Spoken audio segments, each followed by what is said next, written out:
Yeah, that's right. Happy weekend, TGIF. Happy to be here. Happy to have you here. This is different. We're doing a night show. Everybody roll in. Let me know what you're drinking. We're doing a night show, folks. Let's go, baby. Here's the deal. It's the off season. We could do whatever we want. We could record whenever we want. We could go live whenever we want. We could do anything we want. It's the off season. There's no time in the off season. You can do whatever you want, whenever you want. Oh, it's good to see people here. I fully expect a little more energy on a Friday night rather than my usual mornings. I expect a little extra. And here's the other thing. I don't care if there's not a lot of people. A lot of people don't know this is going on because I usually do the shows in the morning. Whatever. We're going to do what we're going to do, and we're going to talk Notre Dame scheduling. Mark, good call, Mark. Mark noticed I got the Friday shirt on, the Notre Dame shirt. I'm just happy to be here. So here's what we're going to do. First thing we're going to do is we're going to thank the people that are here on the morning show. I want to thank you guys that are always here. Newt Rockney, Mark Holzum, Angela Rudiger. I say it all the time. It's always good to have a Rudiger. You always want to have a Rudiger on your side. So it's good to see Angela here. Bruce, the Format Podcast. Everybody go check it out. Go subscribe. Good Notre Dame guy. Down in Jacksonville, my mouth in the South. Brucey, what's going on? Sunset Kid. What is he saying? It's a Friday night. If I go to jail tonight, I'm giving Always Irish the call. That's a dire mistake, my friend. I don't know what you want me to do about it. You want me to bail you out? Joshua Finn, good to see you here.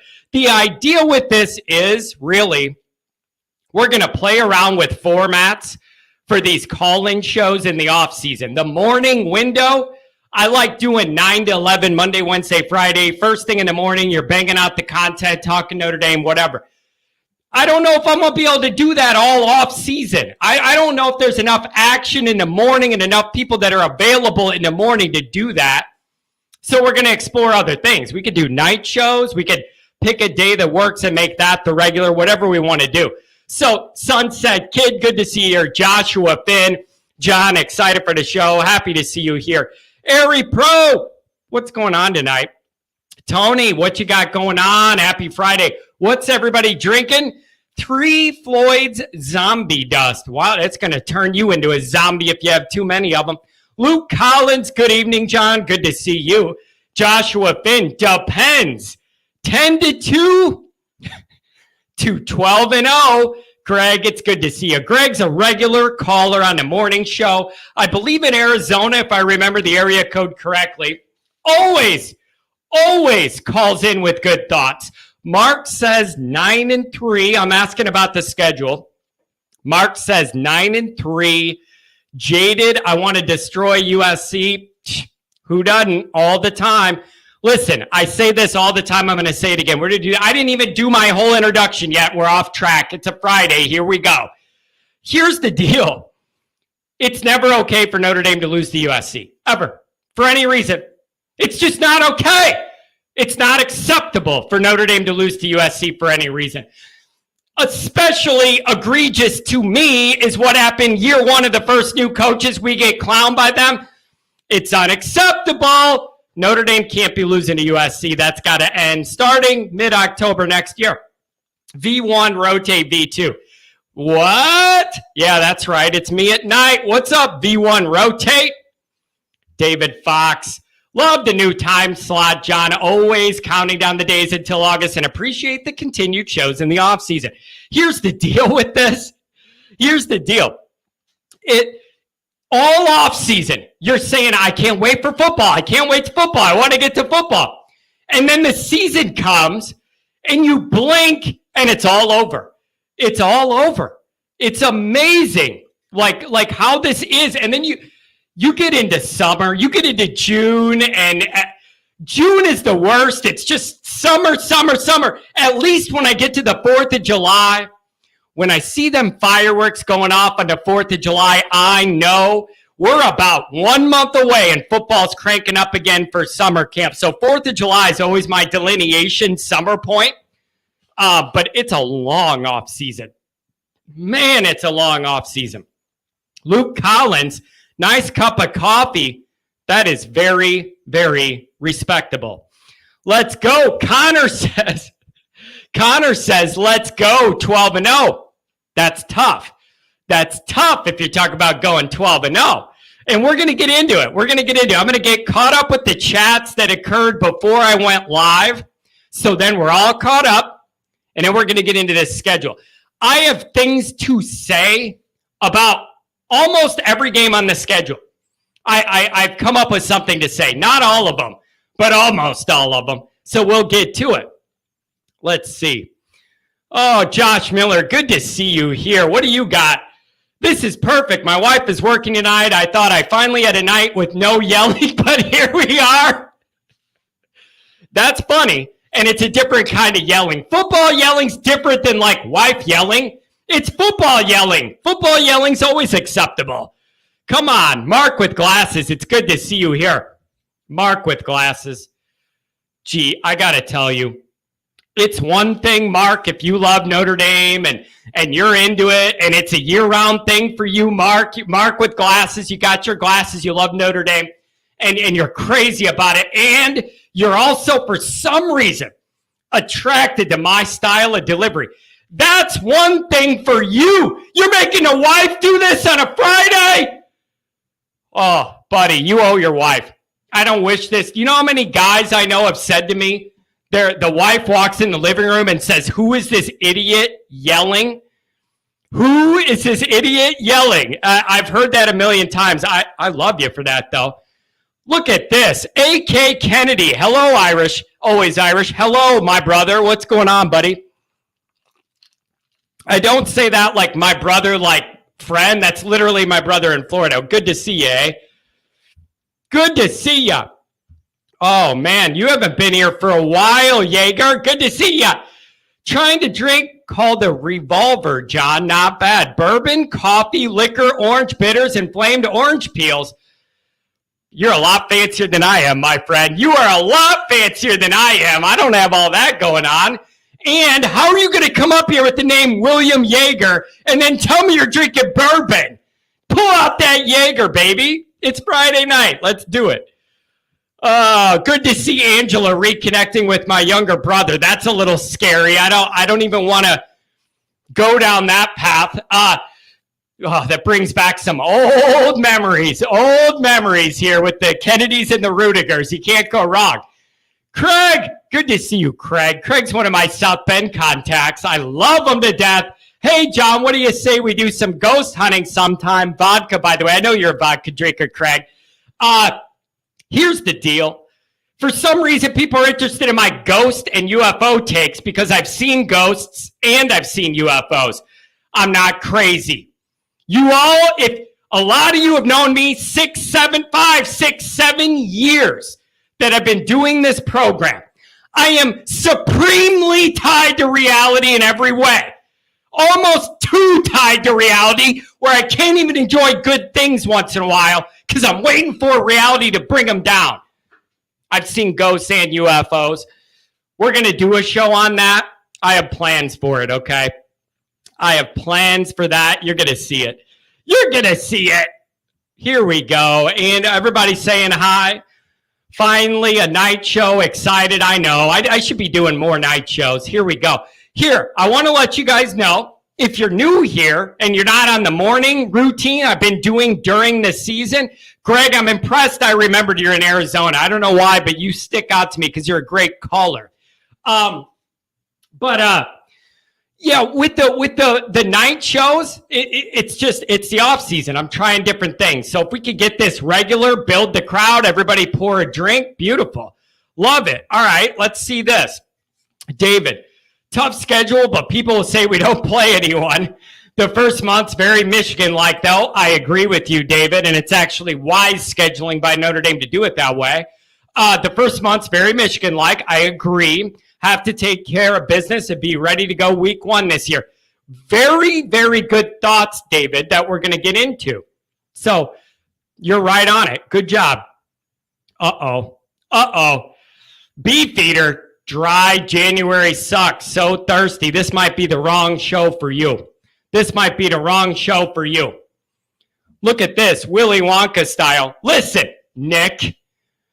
I am experimenting with some new lighting and some new features for some other things I need to use this set for. And it kind of alters the lighting. Leave me alone, Nick. Leave me alone. Why are you going to come after my lighting? Coffees for closers, Kool-Aid, 12-0, baby. 12-0. Ooh, that's a good day. 12-0. Man. All right, here we go. Good to see some new people here. M. Heidelman, it's an icy, cold Friday night here in South Bend. Drink a Dogfish Head, 90-minute Imperial IPA. Man, you guys drink some fancy stuff. I'm not that fancy. This guy's got orange peels and all this stuff. Nick, you're not kidding. Give me a break. The lighting's a little off. I'm working on it. Look at this. I would expect a guy named Knute Rockne to have a little more faith in Notre Dame. Knute Rockne here comes every day in my morning show. It tells me Notre Dame's going 7-5. That's what Knute Rockne does. And I can't prove it, but I have a strong suspicion Knute Rockne is actually somebody else that I blocked for saying a bunch of stuff that I don't want on this channel because I'm not going there. And then they recreated a different account with a different email. I know it's you. Because the day I blocked that guy, the next show, this Knute Rockne showed up. So I think I know it's you. He says 7-5 every day. John, Notre Dame's going 7-5. You don't come up in here with a Knute Rockne name and then say 7-5. Jeez, that's not actually. Oh man, that's rough. 14-0, Connor. I don't know what you're drinking. You might be smoking and drinking. 14-0. I want it, but I don't know. Oh yeah, it is only 6 o'clock out west. I forgot about that. Mark with glasses. Playoffs? You want to talk about playoffs? We can't even win a game. One of the best quotes ever. I love it so much. Michael Phillips, it's good to see you here. I love seeing some new people that I don't see on the morning show. So happy to join you live, John. Always have to catch the replay when I get home from work. It's beautiful. Glad to be here. Glad to have you guys here. Oh, boy. Here we go. Josh Miller, $10. Super Chat is back. If you don't know from the morning show, I had back-end algorithm issues with YouTube for a long time, fought them on it, and I'm back. So monetization's back. Feel free to donate if you wish. It's been a long last 2 months without it, doing a show, making no money. Beautiful. Love it. Paying for the phone line, no money coming in. Why are people saying the audio's weird? I don't like that. The audio's usually never a problem. 11-1? You got 11-1? That's reasonable. We'll get into it. All right, we're at the bottom of the chats. Let's see what this is. Do you think Hartman will be in the Heisman conversation after putting up some crazy numbers in the first month? That's a very, very good question. And you're asking it in a very specific way that I kind of like, because you're asking about the first month, which is extremely light. And he's going to put up big numbers no matter what. That's very, very interesting. However, usually that Heisman stuff doesn't take off till a little bit later, like middle of the year, we start getting into that. So my suspicion is, even if Notre Dame starts out 4-0, and that's what I'm going to get into, is the meat of this schedule. Even if they start 4-0, it's probably a little early, but with Notre Dame, you know how it is. If a guy's lighting it up, he's going to get that attention. If it's trending that way, Ohio State's going to be, that's it. You have the first month to put up the big numbers, and then Ohio State comes to you, and then that's your time to really, really prove it, because the earlier part of the schedule shouldn't be that testing. Yeah, you're probably right, Joshua. I know it's somebody. I know I look red. I can't figure out the lighting. Nick Dean's a morning guy. Appreciate you. $20 holler. I always appreciate it. I feel like the longer I'm looking at the screen, the redder I'm turning. You guys are playing with my mind. Nick Dean, I really appreciate that. Thank you so much. Good to have you here. Here we go. Here's a new guy. Chicks dig the stutter. I don't think I've seen you in my chats before. Good to have you here. I think we need to focus on winning a New Year's Six game. Hello for Breaking Bad country. What are you, out west? Are you out in New Mexico? That's where Breaking Bad was, correct?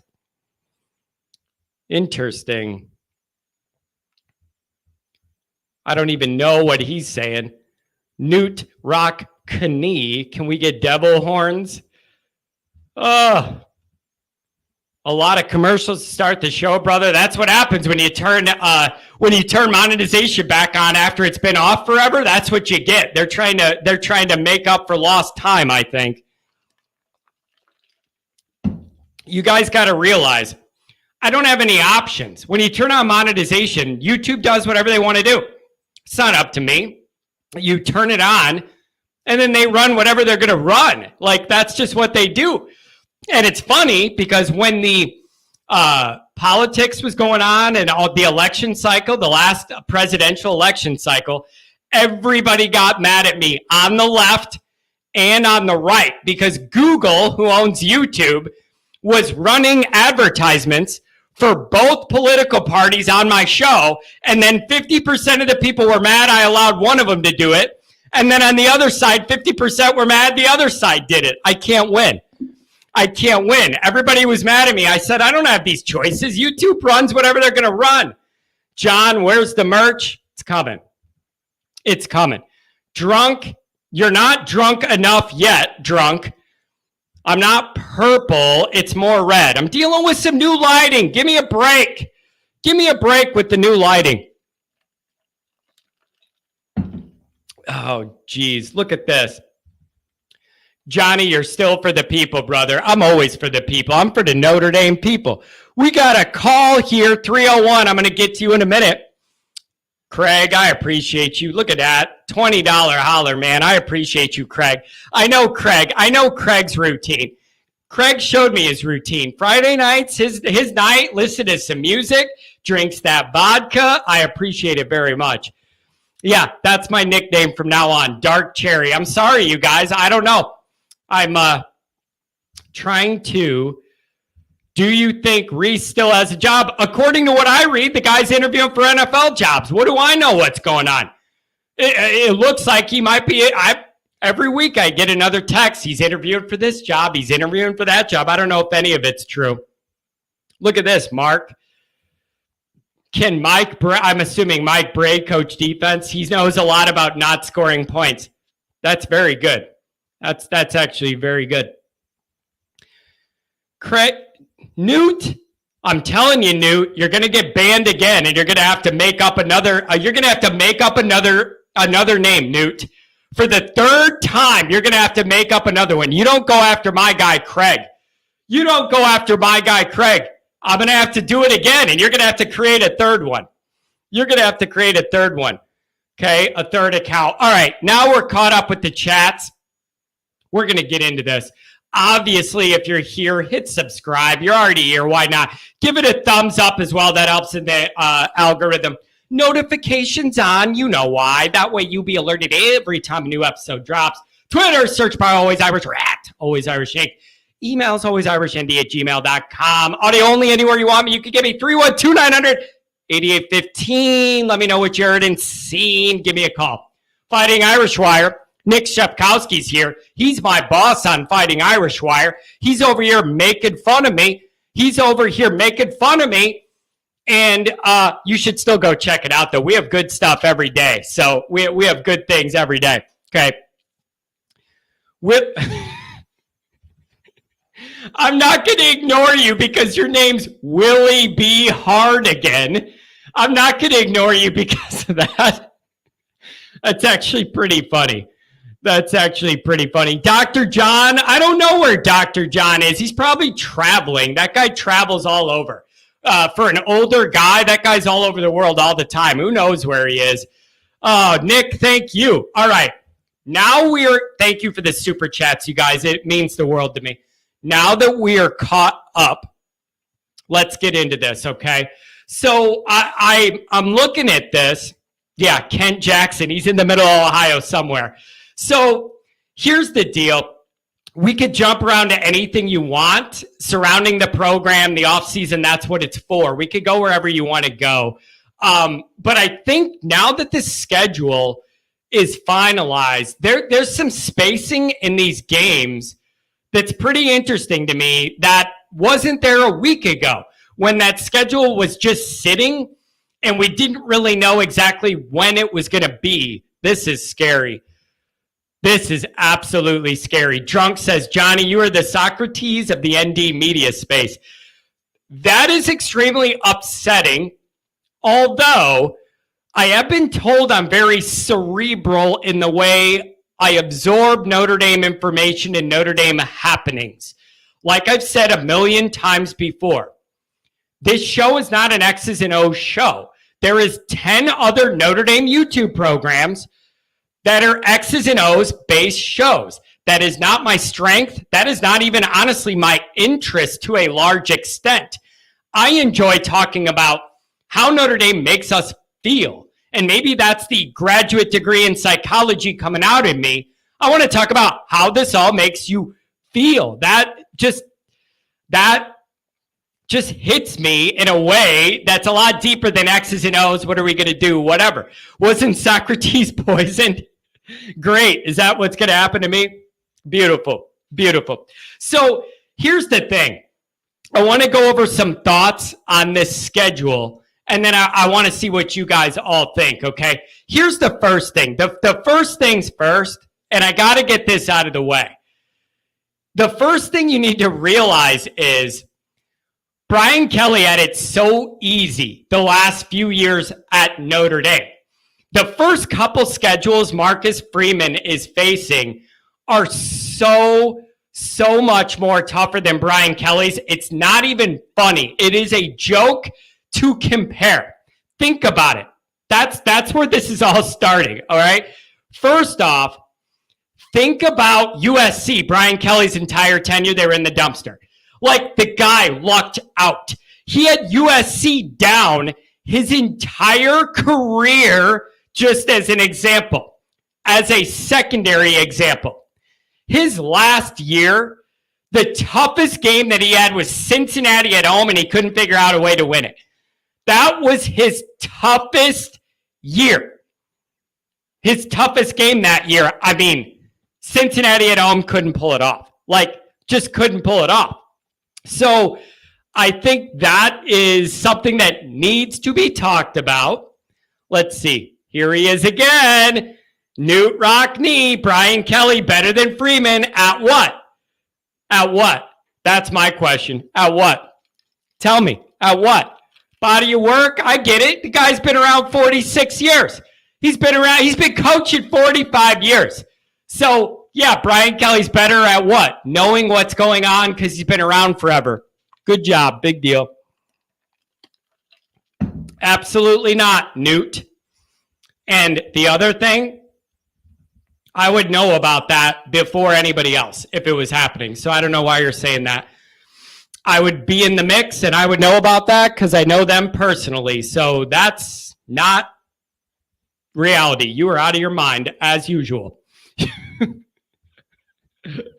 Oh, boy. All right. Fridays. All right. Here's what we're going to do. I'm going through my game by game. And then we're getting to the calls because now people are starting to call up, okay? So here's the deal. Let's get into this schedule, shall we? Yeah.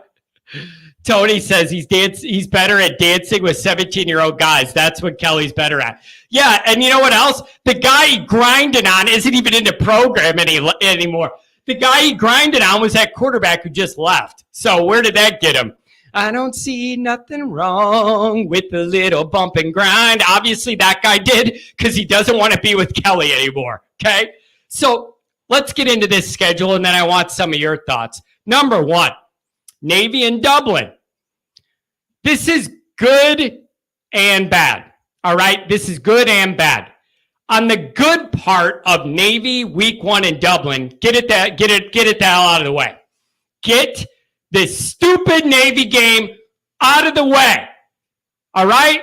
And I'm not turning this into a big don't you realize what Navy did for us in the war? I respect the history. I respect the story. I hate the way the game's played for two reasons. Number one, I don't like the chop blocks, and I know that is less. That they tried to legislate that out with rules. There's less chop blocks than ever before. That's good. So the unique wear and tear of the Navy game, physically, I don't like. And that is not a Notre Dame specific thing. If you talk to other coaches, they speak about whether it's a good or bad Navy team. The physical recovery the week after is challenging because they're just different. They're just different. So I like the idea of being able to practice against the option and prepare for all that week 1 in August. Just get that out of the way. Get it out of the way. I like that. I don't like the injury risk because they always take some, even if it's not a technical chop block, they take some low ones, and I don't like that. So on the good end, I like that you're getting all of this out of the way right away. You could prep for the weird Navy and get done with it. I like that. On the downside, one guy chops out one of our guys' knees. They're out for the year. It's week 1. That sucks. So that part on the negative end, I don't like. Also, Coach Ken is out. Niamanalolo, he is no longer there. I don't know what that changes or doesn't change for Navy. Maybe it doesn't change anything. They got to run the same offense because of the personnel. They just don't have bigger guys or enough athletic guys outside to change that offense.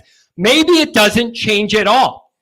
But I am just saying, like Joe Long says, they just don't quit. You know that a military academy is never going to quit. And I just don't like the gameplay. I don't like the gameplay. So let's get it out of the way in Dublin at 9 a.m. in the morning. You don't have to pace around all day. Get it the hell out of the way. Get it over. That's Navy. So as long as nobody gets injured, beat the hell out of Navy, and then you come out for Tennessee State. And again, we all know the unique, very unique and historic arrangement Notre Dame's made with Tennessee State. They're going to have some athletes, no bulk up front. That's the deal. Then week 3 at NC State. I don't know what to say about that. 8-5 team last year, middle of the road, ACC. NC State at this spot doesn't excite me. I don't expect this to be a big wild night game. I don't know. But that's NC State week 3. Michael Phillips, I got to do, anybody who super chats, I got to put it up right away.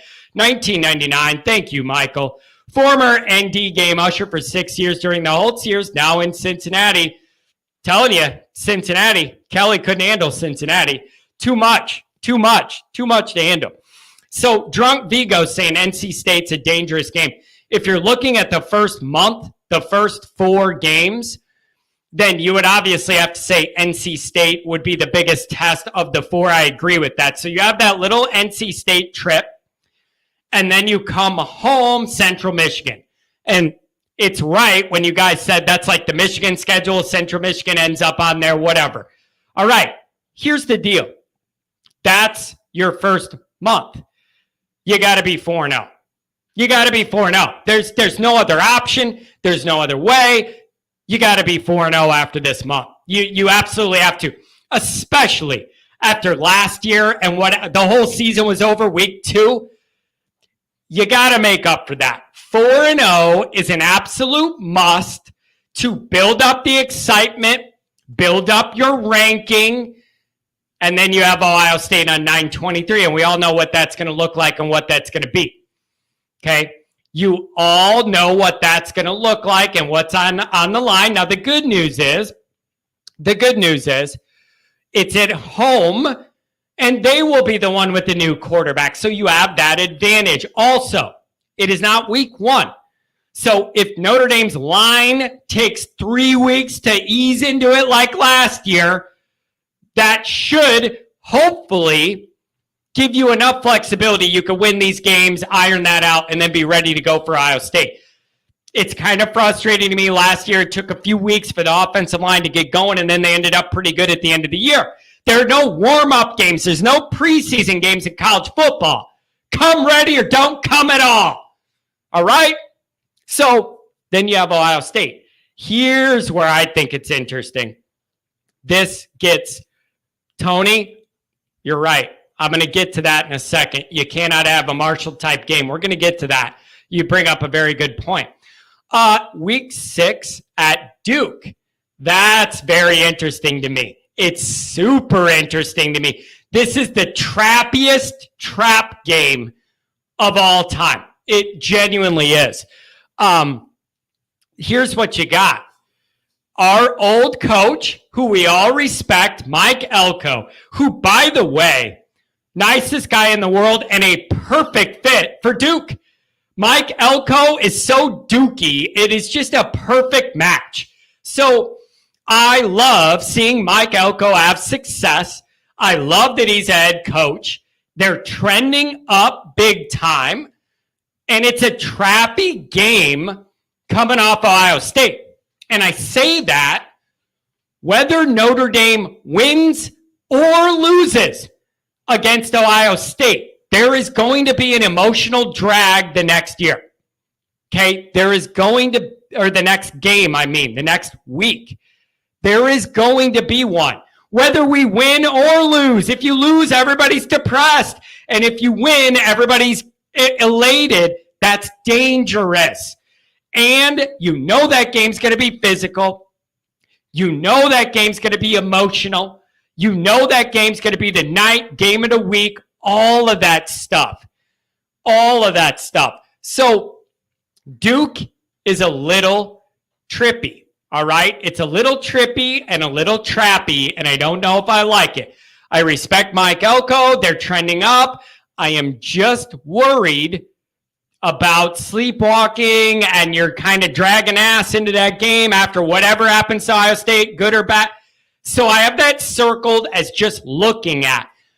It is not a matter of, oh my God, Duke has all this talent. That's not the case. It's just a tricky situation placed right after Ohio State. Then you go to Louisville. And here's the deal. Yeah, Michael, I agree with you for sure. Duke is a major trap game. Here's the deal with Louisville. I have an opinion on Louisville too. And it's annoying. It's annoying. My opinion on the away game at Louisville is going to come off very, very rude. There's no other way to say it. This is going to come off elitist and Notre Dame, but I don't know any other way to say it. Louisville is just another game on Notre Dame's schedule. To us, to Louisville, playing Notre Dame at your place is the damn Super Bowl. It's the end-all, be-all, absolute Super Bowl. It's going to be a blackout night game, the full boat, whatever that high school stadium is. It doesn't even have bleachers all the way around. Whatever it is, it's annoying. Louisville is annoying. They're annoying. Okay? So I know that comes off elitist. All right? But Louisville is just another dumb game I want to check off as a win and move on. To me. To them. This is going to be everything. This is going to be the Super Bowl. It's going to be the night game. It's going to be a blackout. They were 8-5 last year. It's just annoying. Louisville is annoying, all right? So that's my thought on that. They're going to blow this up into an entire big Saturday night thing, It's annoying. Just find a way to win and move along, all right? I hate that game. It hasn't even been announced that it's a night game, but I know it's going to be. Every time we play at Louisville, they want to put it at night. It's the Super Bowl. It's their Super Bowl because they're Louisville. So I hate playing at Louisville for that fact. It's human nature, you guys. Nobody, you can't get up the same for every game. Ohio State is not Louisville. So you got to do enough to win, but I understand that our guys can't get jacked up to play Louisville the way Louisville gets jacked up to play us. It's just different. It's just different. So I hate that night game already. Win and shut those people up. Then October 14th, one day before the anniversary of the Bush Push on October 15th. I'll never forget it. You all know what that is.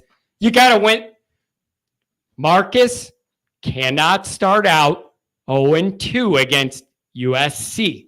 It is the number one prerequisite to be a long-standing Notre Dame coach.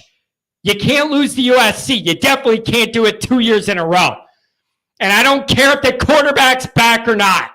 Don't lose. All right? Newt, you're pushing me. I'm telling you, you're on the edge, Newt. You're on the edge. I'm giving you a chance, but you're on the edge, brother. Then, after USC, you have a bye. Beautiful. Okay? Then, Pitt at home. Yawn. Narduzzi's going to find something else to cry about. Narduzzi's a man-child. I do not like that guy. He is a baby. All Pat Narduzzi does is cry about everything else everybody does. He's the victim. Oh, everybody's stealing our guys. You're at Pitt. Nobody cares about Pitt football. Sorry, nobody cares about Pitt football. So Narduzzi, I don't like. He's a big baby. He's going to cry about it. Here's the other problem, though. Pitt's weird. Half the years Kelly played Pitt, they were grinded out, really ugly games, like grinding, just these unaesthetically, just ugly to watch, stupid games where we grind out a 6-point win against a middle-of-the-road Pitt team. That is like what I remember from the Kelly era of Pitt. And I'm over it, and I don't like Narduzzi, and you have them at home, and you need to beat their ass. All right, that's the deal. Narduzzi is a clown. He's just a big baby. Everybody's talking to my kids. Why are people coming after my players? Because you're at Pitt. You're at Pitt. Pitt. If you have good guys, they're going to want to play somewhere on a bigger stage, Pat. Sorry. Week 10 at Clemson. Okay, so you're going to Clemson. Beautiful road trip. Cade Klubnik is the new quarterback. They got a new OC. It's going to be very interesting. Here's the deal. I'm getting to the phones next. We're almost through the schedule. Then I'll give you guys the time, okay? Clemson's kind of in a little downswing. The recruiting's still okay, but they're a little bit on a downswing. Dabo doesn't quite have it flowing like he did a handful of years ago. Struggling a little bit. That offense was brutal. DJU, all that stuff. So there's a lot of changes going on with Clemson. I like the new OC hire for them. I think that's a good move. So you know what you're going to get, and it's at their place. That's going to be a very tough ball game. Then you have a bye. Then you have Wake at home, okay? Then you have Wake at home. Here's the deal with Wake at home. I look at Wake, and I'm going, it's Wake. How much talent are we looking at? It's Wake. Here's the other thing. We stole their quarterback, and I just don't know what to make of that when we play them. Like, they could hold it against us that we stole their quarterback or whatever and play extra hard, but again, to us, it's just Wake Forest. But to them, we stole their guy, so they're going to, have it out for him. I don't know. I don't know if that's a real dynamic or not, or if they just don't have the talent that I don't have to worry about that anyways. But the reason the Wake game is interesting to me is because of that quarterback dynamic. So I don't know what to expect, but it would be inappropriate to me not to mention the fact that we have their quarterback. And that's going to be an interesting dynamic. Then your final game, you have Stanford minus the Shaw Smirk. So again, I don't know what we're going to get out of them without David Shaw. So that's interesting too. You have two teams on the schedule every single year that are going through coaching changes. All right. So you're going to have a new look Stanford and a new look Navy. And that's very interesting to me. Probably more so the Navy one because it's week one. There's no film on tape. You don't know what you're going to get. If I wanted to make a splash as the Navy head coach, I'd come out and run something that no one in the world is expecting me to run because it's Navy and no one would expect it. But that you need the personnel to be able to trick Notre Dame in that way week one. And I just don't think Navy has that personnel. So that's kind of the issue with that. So when I look at this schedule, it's a very interesting slate. And we're kind of spread out here with the big games and some gaps. Do you agree with my trap games? Am I overthinking it? Are there any that I missed? Like, I don't know what you guys think about it. I don't know what you guys think about it. Here's the thing about the record moving forward with Marcus Freeman. 10-2, a 10-2 record from now until however long Marcus Freeman is here. 10-2 needs to be the bottom from now on. Like, I gave you year one leeway. You were dealing with Kelly's half-ass recruiting. I gave you all of that. Yeah, now 10-2 on a bad year. 10-2 on a horrible year. That is the bar from now on for Marcus Freeman. You in a bad year. 10-2 needs to be a bad year, not a year we're happy with. Like, I say it all the time on the morning show. Every minute we get further away from Swamp Thing and further into Freeman, the pressure ramps up on Freeman. All right? And so 10-2 needs to be the absolute bottom from now on, no exceptions, no matter what. So the big three are obviously, again, the same they were last year. So you're going to have your Ohio State, USC, Clemson again. You got to try and get 2 out of the 3, in my opinion. You got to try and get 2 out of those 3 at least. At least. Okay? Or if you lose 2 out of those 3, then you have absolutely no flexibility the rest of the year to go 10-2 as a minimum. You have no leeway for a Marshall, no leeway for a Stanford, nothing. Nothing. I'm telling you, 10-2 from now on, the rest of Marcus's tenure. 10-2 is the bottom. 10-2 needs to be the worst that we are. Okay?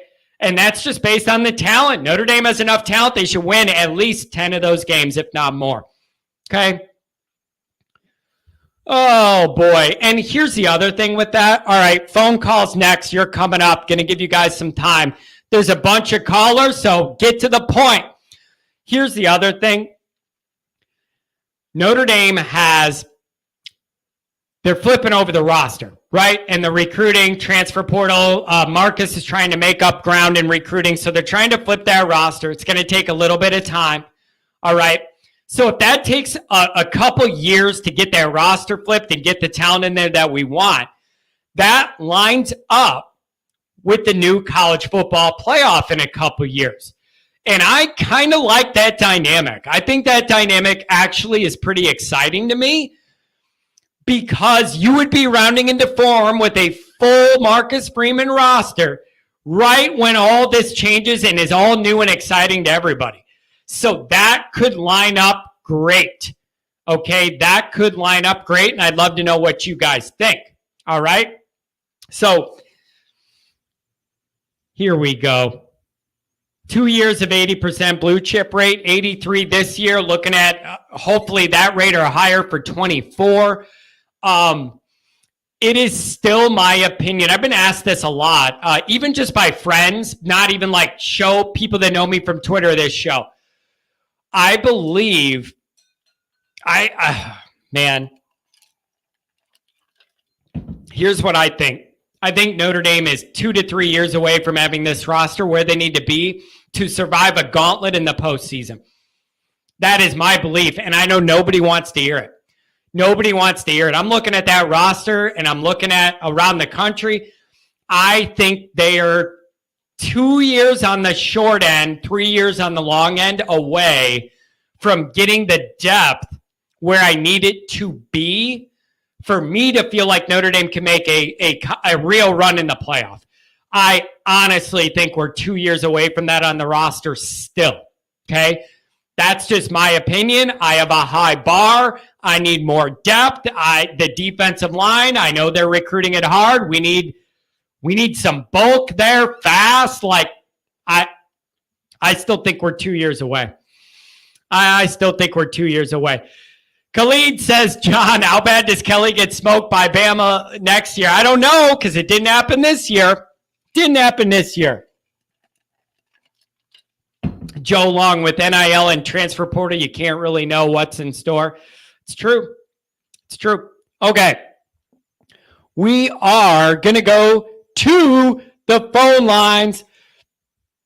They got a bunch of people, so make it quick. 301. What is this, Maryland? Is that where that is? Yeah, that's what it is. Is it Maryland? What's going on out there? Happy Friday. Oh, nothing. Happy Friday to you. I heard the beat, man. I'm excited for your nighttime show. I've been waiting for it, man. I listen to you every morning. Yeah, so, I'm in Maryland. Thank you, man. I got to mix it up here in the off season here. Try some different things. So, have you thought about this schedule? What do you think is a realistic outcome for Notre Dame? What are you expecting on the high end, and what will you accept on the low end without being really upset? 11-1 is my high end. I think they're going to lose one of those big games. 9-3 is my low end. That means they lose all the big games. And I just think, it's possible because I don't think our defensive line, we got some young recruits, but I don't think they're going to be big enough yet. So, and I really think we're not moving to Freeman's defense that he wants to run until we get more beef in the middle to hold the line. Yep. So I really think we're going to have 3-down linemen. He keeps trying to throw it out there, but we just don't have the bodies right now. But the linebacker play will have to get better because that was one disappointment from this season is, you got Freeman, Golden, an NFL linebacker coach. You got Laurinaitis, a legendary Ohio State linebacker. And I thought our linebackers played the weakest out of all. But the schedule is the schedule. The game I'm not most excited about is Tennessee State because I used to always say we played 12 teams with the same amount of scholarships as we did. I don't like that booking, but it is what it is. They did what they decided to do. But as far as I agree with you, we're a year or two away. I actually think maybe a year. I know we'll probably lose Alt and all the other guys at the end of the season, but I feel you that we're a year or two away. But that's why my biggest beef with you is I told you during the season I didn't want a transfer quarterback, and I've been listening to your Hartman. Phil, I understand he's better, but the number one thing, Tommy might be leaving now with the NFL come and call, and that's his dream. But the number one thing we have never learned with Tommy, can he develop a quarterback? We can add 5 stars, 4 stars, whatever you want. But if he can't develop a quarterback, what's the point? And that's the one question I wanted to know, and the answer is not going to be answered to the previous year. So we can pass this down the line over and over and over and over again. But, yes, Hartman's better. He'll probably do better than what Cone did. So it should be in the mix. We'll have a better offensive line, and I think Cone could have got us probably closer to the playoffs if we didn't have probably the worst offensive line in 10 years. But, I still don't think defensively strangely enough, this year, I am actually more confident about our corners than our defensive line and linebackers. Yeah, isn't that uncomfortable? As a Notre Dame guy, isn't that uncomfortable? I think that too, and it's bizarre. It's bizarre for me to feel of the big 3 groups on defense, by far I feel the best about the secondary, and that is disturbing. Is it not alarming to you as a Notre Dame guy? All the years I've been watching Notre Dame, my number one concern was secondary. I know. I'm like looking at the corners, and I'm sitting there. I'm like, we got 2 good corners. We got decent safeties. I like Watts. He's aggressive. He's down. And then you're watching our linebackers, and we're like, they're good. They're just undersized, and then you see the potential of Snead, and you're just like, they're not ready yet. And I'm just trying to figure it. Like, I'm hoping they get ready when our corner Morrison is the junior, because he's gone. Yep. I mean, after his junior year, but I mean, I have belief in our DB coaches, because they're proving it on the field. But our defensive line, I just don't think we're there yet. Yep. Do we have talent? Yes, I think we have a lot of talent. And Bertello and the bowl game showed some pass rush acumen, dip underside. There were some positive things I saw in the bowl game. Now, the one question I got is, how are we going to get to the scholarship cutoff line? Because aren't we like 10 scholarships over where we're allowed to be? So the question is, who's going out? Yeah, I've seen that. I've seen that talked about too. And a lot of times the guys in the know just say it all ends up working out in the end. Like the guy, whoever needs to leave ends up leaving. Here's what's weird to me, man. Last year and going into this, it's like, man, we need to raise the level of raise the skill level, the quarterback room overall. We obviously knew wide receiver was a weakness. And then we saw the staff really attack and recruiting heavy wide receivers. And then the quarterback work they done, everybody's pretty happy with that. But what I'm noticing is, as I started to feel better about the offense, I started to get more nervous about that defensive front. And it's like, I can't have the offense get better, but then the defense drops down. I need them both to be good. It's just, we need everything to line up at the same time. I can't have this offense get modern and then the defense can't stop the run. That can't happen. Oh, no, without a doubt. That is my number one question coming into this season is, what do we see from the defense? What kind of size you see? Are we going to put on, gosh, now I can't remember his name, the defensive end inside? He's 300 pounds, strong side end. I can't remember why I don't remember his name right now. But anyway, long story short, I think we're going to have to move some pieces around to make it functional. But I'm overall excited. But Freeman, yeah, his throwaway year's gone, and it's all on him from this point. Yep. But what is he better at? One thing about Kelly is too, they used to, when we hired him, remember what they used to call him, the quarterback whisperer? What quarterback has he been a whisperer to? We haven't had a quarterback, LSU. Oh, I know what it was. No, I got the answer to that. He whispered something to Phil, and he ran to Boston College. There you go. He's a whisperer. Yeah, there you go. He whispered something to Phil about, you. I don't care what you did in high school. Let's change your entire throwing motion. And the guy said, no, thanks. I'm going to backup college, literally as my backup college. It's perfect. It's absolutely perfect. But dude, here's the thing, though. Here's the deal. I still think Notre Dame's 2 to 3 years away from what I need to feel comfortable with the way they recruit on this roster. Personally, I think it's 2 to 3 years away, 2 on the early end, 3 on the long end. Here's what I like, though. We all complained about the overall quarterback talent and wide receiver talent. Then the staff aggressively recruited and attacked both of those areas. Now we all know we're light on the defensive front, and it looks like they're going after a ton of good defensive guys in the next cycle and 2. It makes me go to bed at night comfortable knowing these guys see what we see. They see where the holes are, and they're aggressively filling them. And I couldn't always say that about Kelly. It wasn't quite as obvious. These guys are going after it hard. Now, for next year, this might be a problem, but at least they're going after a ton of quality defensive front guys moving forward. I have comfort with that. I like knowing they see what we see. Oh yeah, that's comforting that they see what we see. But one of the things is we've gotten talent and we haven't got the potential out of the talent. Sometimes we've had high star recruits that haven't turned out. The Max Redfield, the Greg Bryants. We've had talent show up, and you see the talent. Yeah. But if it doesn't develop, that goes back to the White era. So we need top of the notch coaching and development because we just haven't had it. And number one, here's the question. I know you said we needed Hartman because we can't go into the season with what we had next year. What are you going to do next year? You don't know what you have next year. Yeah. What are you going to do after that? Are you going to be transferred? And here's the thing. Everyone talks about the recruiting. It's great for recruiting. Is it really great for recruiting that you're getting a transfer quarterback that can show the offense? The reason why I have questions about that is if I'm a college going against us and I'm a quarterback whisperer, it would be, why would you go to a place that can't develop a quarterback? You won't start there until you transfer there. So, like, I'll develop you. You want to play Notre Dame? Do that after you develop me. You know what I'm saying? Because you're looking down that lane, and if the only thing I had to agree with Freeman saying is experience. Eventually, you're going to have to take a run with a kid and say, I got to have the growing pains. Hartman only got to where he was because Wake Forest put up with the growing pains of Hartman. He had a lot of interceptions. He had a lot of things, you know? Here's what I think the path is. Here's what I think the staff is thinking. The staff is thinking they can't go into next year with the same risk they did last year and risk this happening again, where your starter goes down that you already didn't know what he was going to be, and then he goes down, and then you're in a bad spot. So I think a lot of this is risk aversion and protection after being burned last year.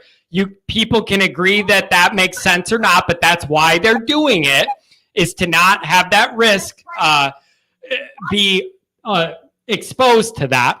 But they're banking on either year 2 Minchie off a red shirt or Carr coming in as a freshman being able to play right away. That's got to be what they're banking on going this path. Or Buckner, if he's still around, does he develop and learn under Hartman and then he's the guy and he could beat out a red shirt Minchie, true freshman 5-star Carr? What does that look like the next year when you have those 3 guys? You're going to have 3 of them. What does that look like? Oh, well, that's a good place to be, but I like the potential of Buckner, what we saw in the bowl game. There's a lot of question marks, I know, injury-wise. Unfortunately, you can't control injuries. It is what it is, but I think the potential is there, and I hope he sticks around, and we hope to get to see the final Tyler Buckner product, because I saw a lot of promise, a lot of errors. Yep. He's had a lot of injuries, so I understand that problem. It's so frustrating. Going forward, his development is about 3.5 to 4 years behind what it naturally should be. COVID, ACL, redshirt, injury. He's literally like 4 years behind at what a natural football developmental period for a quarterback should be. And it's super frustrating because it's nobody's fault. It's just what happened. It's so frustrating. Oh, yeah, that is frustrating, and I agree with the guy on the screen, Justin Scott. I hope we get him. It's an absolutely much for a front. Yep. And, wait, you know what else? While you're on that, I would also like to add, I think it's important Notre Dame starts to reestablish that Chicago pipeline, and especially the Chicago Catholic League pipeline, where I went to school. It's nothing but all these people that want to go to Notre Dame and like Notre Dame. Like, I need Notre Dame to dominate that area again and not let those kids go south and not let them go to Ohio, not let them go to Michigan, not let them go west. You need to get them on that toll road and get them from Chicago into the Bend. Oh, that's without a doubt. I always say this about any college program. You have to recruit your state, and while Indiana is not a great state 100% for high prospects, but Chicago is the next big city. And, like, if you look at Chicago is Notre Dame land. Yep. That should be like your home state where you're surrounding the area and it is your land. And you better protect it with everything you got, because that's what's going to be your feeding ground. There's a lot of talent in Illinois and locally, and you got to find the talent that fits you. But one last thing, I'm looking forward to this offseason. I'm going to go on it. You know, Drew Pine wasn't good enough to play here. We all say that. But you know what I'm interested to see is Dante Moore, who was our recruit or silent commitment for a while, he didn't choose us. He chose Oregon. The coach that was the Oregon coach that convinced him to go to Oregon, plus the NIL money. I can't blame the kid, because hearing the NIL money is ridiculous. But he picked up Drew Pine because he's the head coach of Arizona State. So another interesting question is, if we see Drew Pine and he looks good at Arizona State, was it Drew Pine or Tommy Rees? He ain't going to look that good. He ain't going to look that good. I don't care what happens. I don't think he's going to either. I don't care what happens. I love Drew Pine and his effort. He's physically limited. There's nothing Drew Pine's going to do where I'm ever going to look back and go, if we only had old Drew, it's never going to happen. But I do hope he starts. It's not if we have. But I hope he starts. You're not. Is he going to start out there? I want him to start. He might, but I'm just. I just want to say this. What are you saying I'm not answering? Wait, what are you saying I'm not answering? You're not understanding what I'm saying. I want to see if this guy at Arizona State gets the full potential out of Drew Pine, and that can answer your question is, did we see the best of Drew Pine from Tommy Rees, or did he not reach his potential? Here's the issue, though. Here's the issue, though. He's physically limited, and we all know that. His family knows that. Like, everybody realistic knows he's physically limited. He's going to Arizona State. There's no way they're going to have a better offensive line and weapons than we have. How is he going to end up being better? He's going to have a worse offensive line and everything else, right? Well, I agree with you on that 100%. But if he does look better, it's going to make me wonder, can this guy develop a quarterback? Because that was the number one answer I wanted to know this offseason. Yeah. I won't get it because he had somebody else develop the quarterback for him. Man. I don't think Drew Pine is the answer. But if he looks better and he starts completing passes 20 yards down the field, I'm going to tell you straight up, is Tommy Rees the guy to develop our quarterback? And I think he's very limited in his personnel package. No. Here's what else is going to happen. I'm going to make a prediction here. You know how the Notre Dame fan base is. Everybody's going to make a big deal about all this. And the people that don't like Rees, if Hartman's really good and puts up a ton of numbers, you know damn well people are going to say, it's just because Hartman's good. Look at what he did before. It has nothing to do with Rees. The guy was just good, and Rees couldn't ruin him. Like, even if Hartman does really well, you are going to have people that are going to say, it isn't Tommy. The guy's just good, and Tommy happened to have him come in. So you know that's going to be in play. But let me ask you this. How realistic is Tommy to the NFL this year? I don't know. I've heard that he's the Patriots. I've heard Ravens. How realistic is that in your mind? Is that a real dynamic or just being talked about on the interwebs? Well, I got to be honest. I'm not the NFL expert, but, all the people, the ESPN analysts, if you look at them on Twitter, they're always saying his praises about how such a great system he runs, and the scheme he has is amazing. You see with Dan Orlovsky on ESPN always bringing it up. Yep, he brought that up. His name up. Dan Orlovsky brought it up the other day. I think it was yesterday he even brought that up. Yeah, that exact guy brought it up. You're right.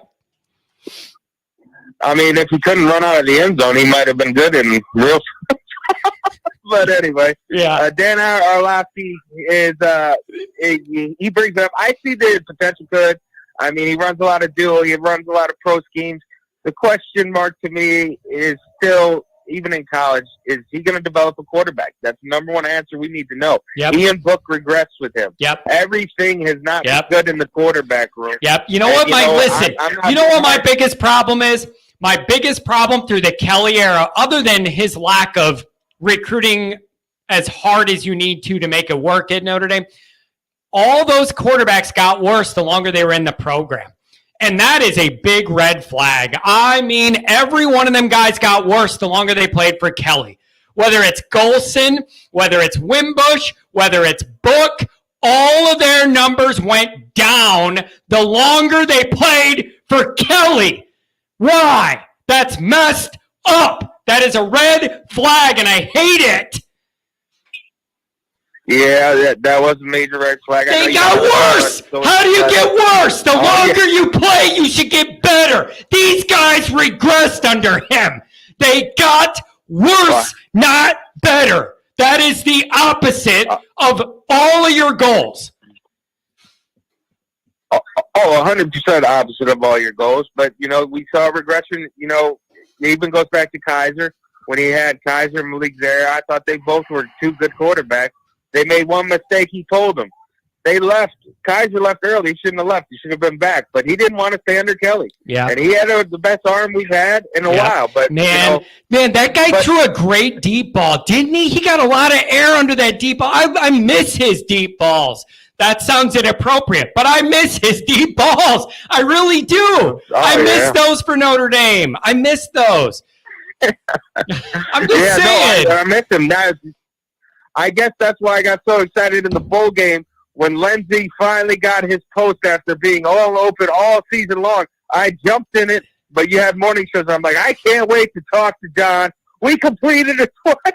Yeah, there you go. We did it. We did it. No, but dude, listen. Do you realize Hartman has the highest percentage of deep passes in the whole country?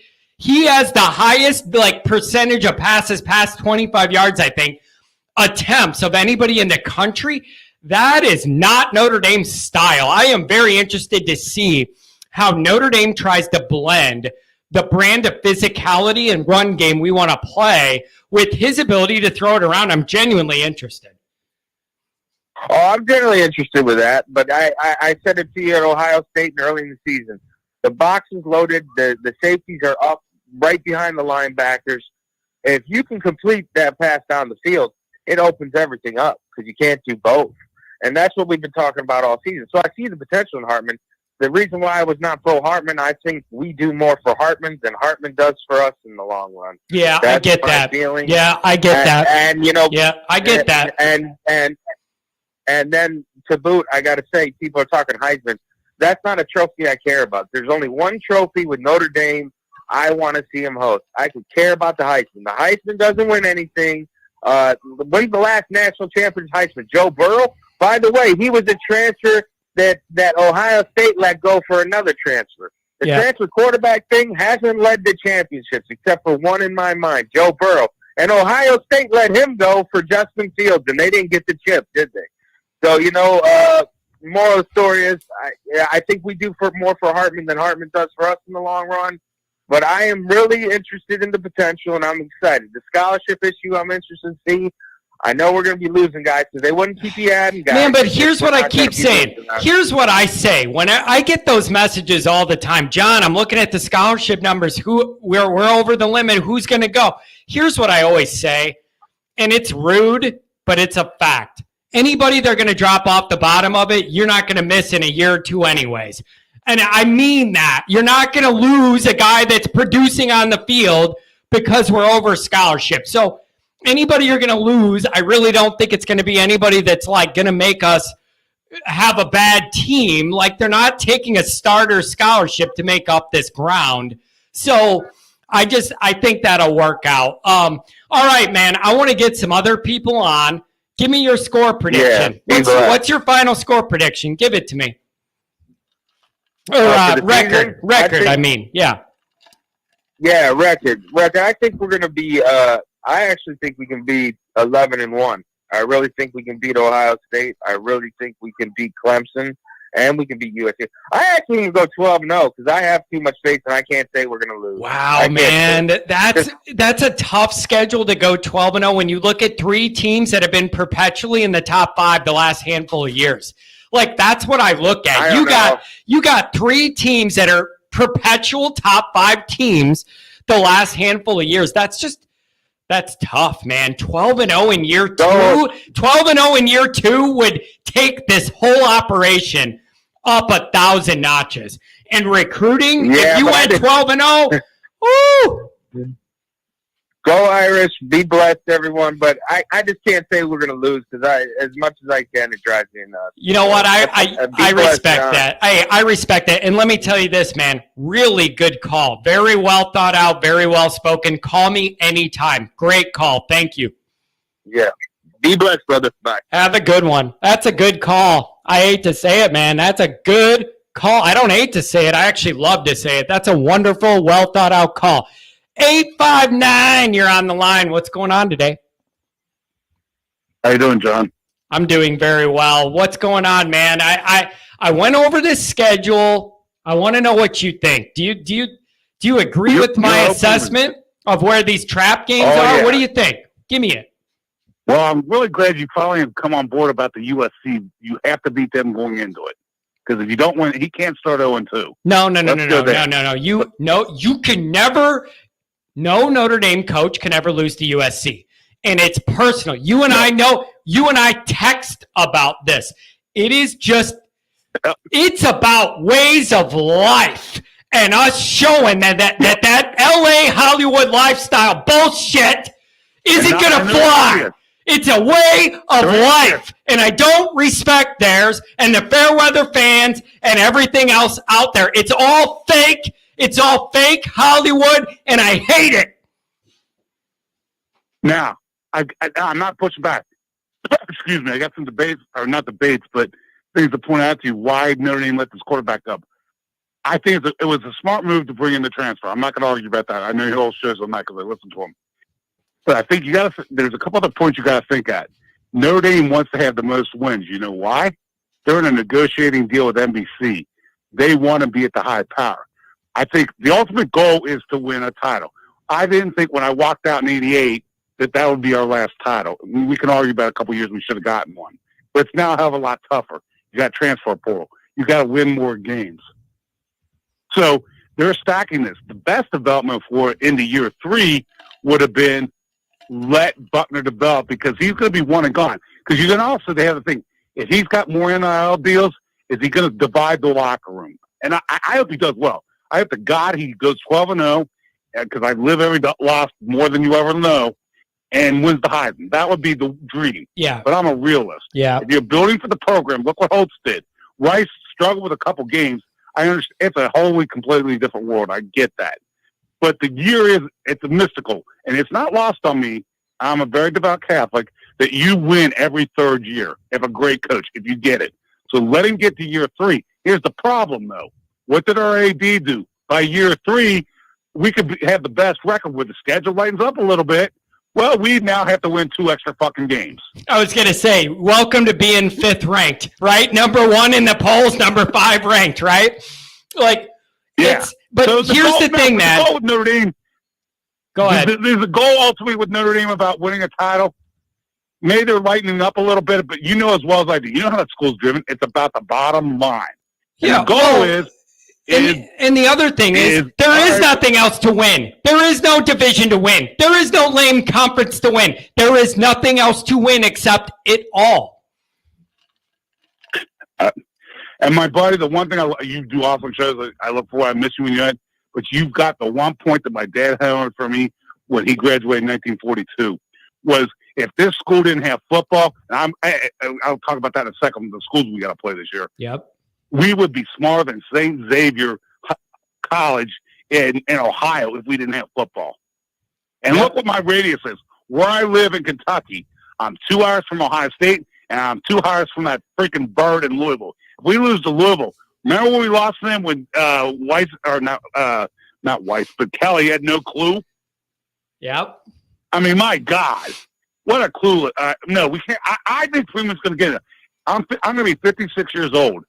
I don't give a damn. We need one more title before I get called home. I don't care. We need one more. Dr. John, I love him. He's great. Like to hear my dad talk. How do you think he's mid-80s? He's 84. He told me he was 84 years old. Was he an actual doctor? Is he a doctor in medicine or another field? I have no idea. I have no idea. I think I just called him Dr. John. I have no idea. Okay. No, your shows are great. You're dead on. One other question I got, and that's why I love your show. 1, your passion. 2, and I like them because it's about Notre Dame. I'll give you the time of day.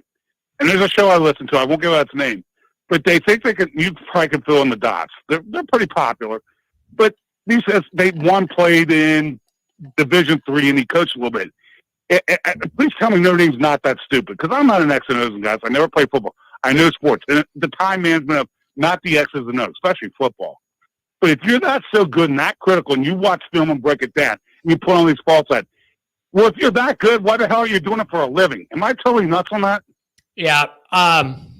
I get what you're saying. And that's why I love your show. Listen, though. I love your show because you're not arrogant. I get annoyed with them, but they're a good Christian show. They pray. Yeah. They help their audience. Here's what I'll say. Well, if you're a better Notre Dame assistant and you point out all these damn faults, then help Notre Dame out, you morons. Yeah. Here's what I'm going to say. I respect everybody in this space. I know exactly what you're thinking about. And we have had our own back and forth issues over things over the years. But what I like is I don't look at myself as competition in any of those shows. We do totally different things. They could do X's and O's and all that. I want to talk about what this all does to our mind and our heart and everything else and our soul. Like, I want to talk about how this all makes us feel. Notre Dame's so unique. If I did this show for some other brand, it wouldn't be the same. Notre Dame just runs so deep. There's religion involved. There's heritage involved. This stuff runs deep. It isn't just about football. It's what this all represents about our people. Number 3. It's about our people and what this all represents. It isn't about football. Yep. It's about our people being respected and proud. And Notre Dame is Notre Dame football is front and center. Bobby Bowden used to say, I don't like Bobby Bowden. He's on my list. I don't like him. Oh, no. I don't like him. I know. I get where you're going. But he used to say, your football program is the front stoop of your university. And I love, love, love that quote. He said, your football program is the front porch of your university. And I love that. Look at this. Dr. John's in the chat. He's here. He's here. Dr. John. He's here. He's in a national park somewhere, but he's here. I'm glad to have you, John. Do I still got you, Tim? Salute. No, I'm just listening. I'm not you. Okay. Your show. But no, that's why I thought, no, that's a point. That's why I will follow your show, do whatever. I pass it on to you or anybody's going to do, but you get the passion. You got it for your age. You get it. You've gotten it from day one. And the thing that scares me is that have we stacked ourselves so much into a box? Because in a lot of ways, I like the hiring of the new NRL lady. Yeah. But the odds weren't the same. You had to win 11 games in a bowl game. Now it's stacked up. Realistically, we've talked about this. I think I've texted you that you're going to actually have to go like 14-2 in a great year. I think I'm praying to God bringing him in this year that we can at least let's run it this year because is that right? The thing kicks out, it expands next year, right? After this year? Is it 24 or 25? I think it might be 24. So then what? Notre Dame has to win 4 games, correct? In the postseason to win it all, 4 games, right? Yes. That's a lot. That is one major. Let me ask you this, Tim. Let me ask you this. I look at this expanded playoff as Notre Dame could probably go 10-2 most years, losing their 2 biggest high-profile games and make the field. But what I'm asking people is, and I've really been thinking about this, what are the odds that even if we had a really good Notre Dame team, they're going to beat 4 top 10-ish teams in a row? That's asking a lot because Notre Dame can't get a bye. They're not going to be eligible for a first-round bye being independent. Yep. What are the odds Notre Dame, even a really good Notre Dame team, can win 4 in a row in the postseason? That's tough.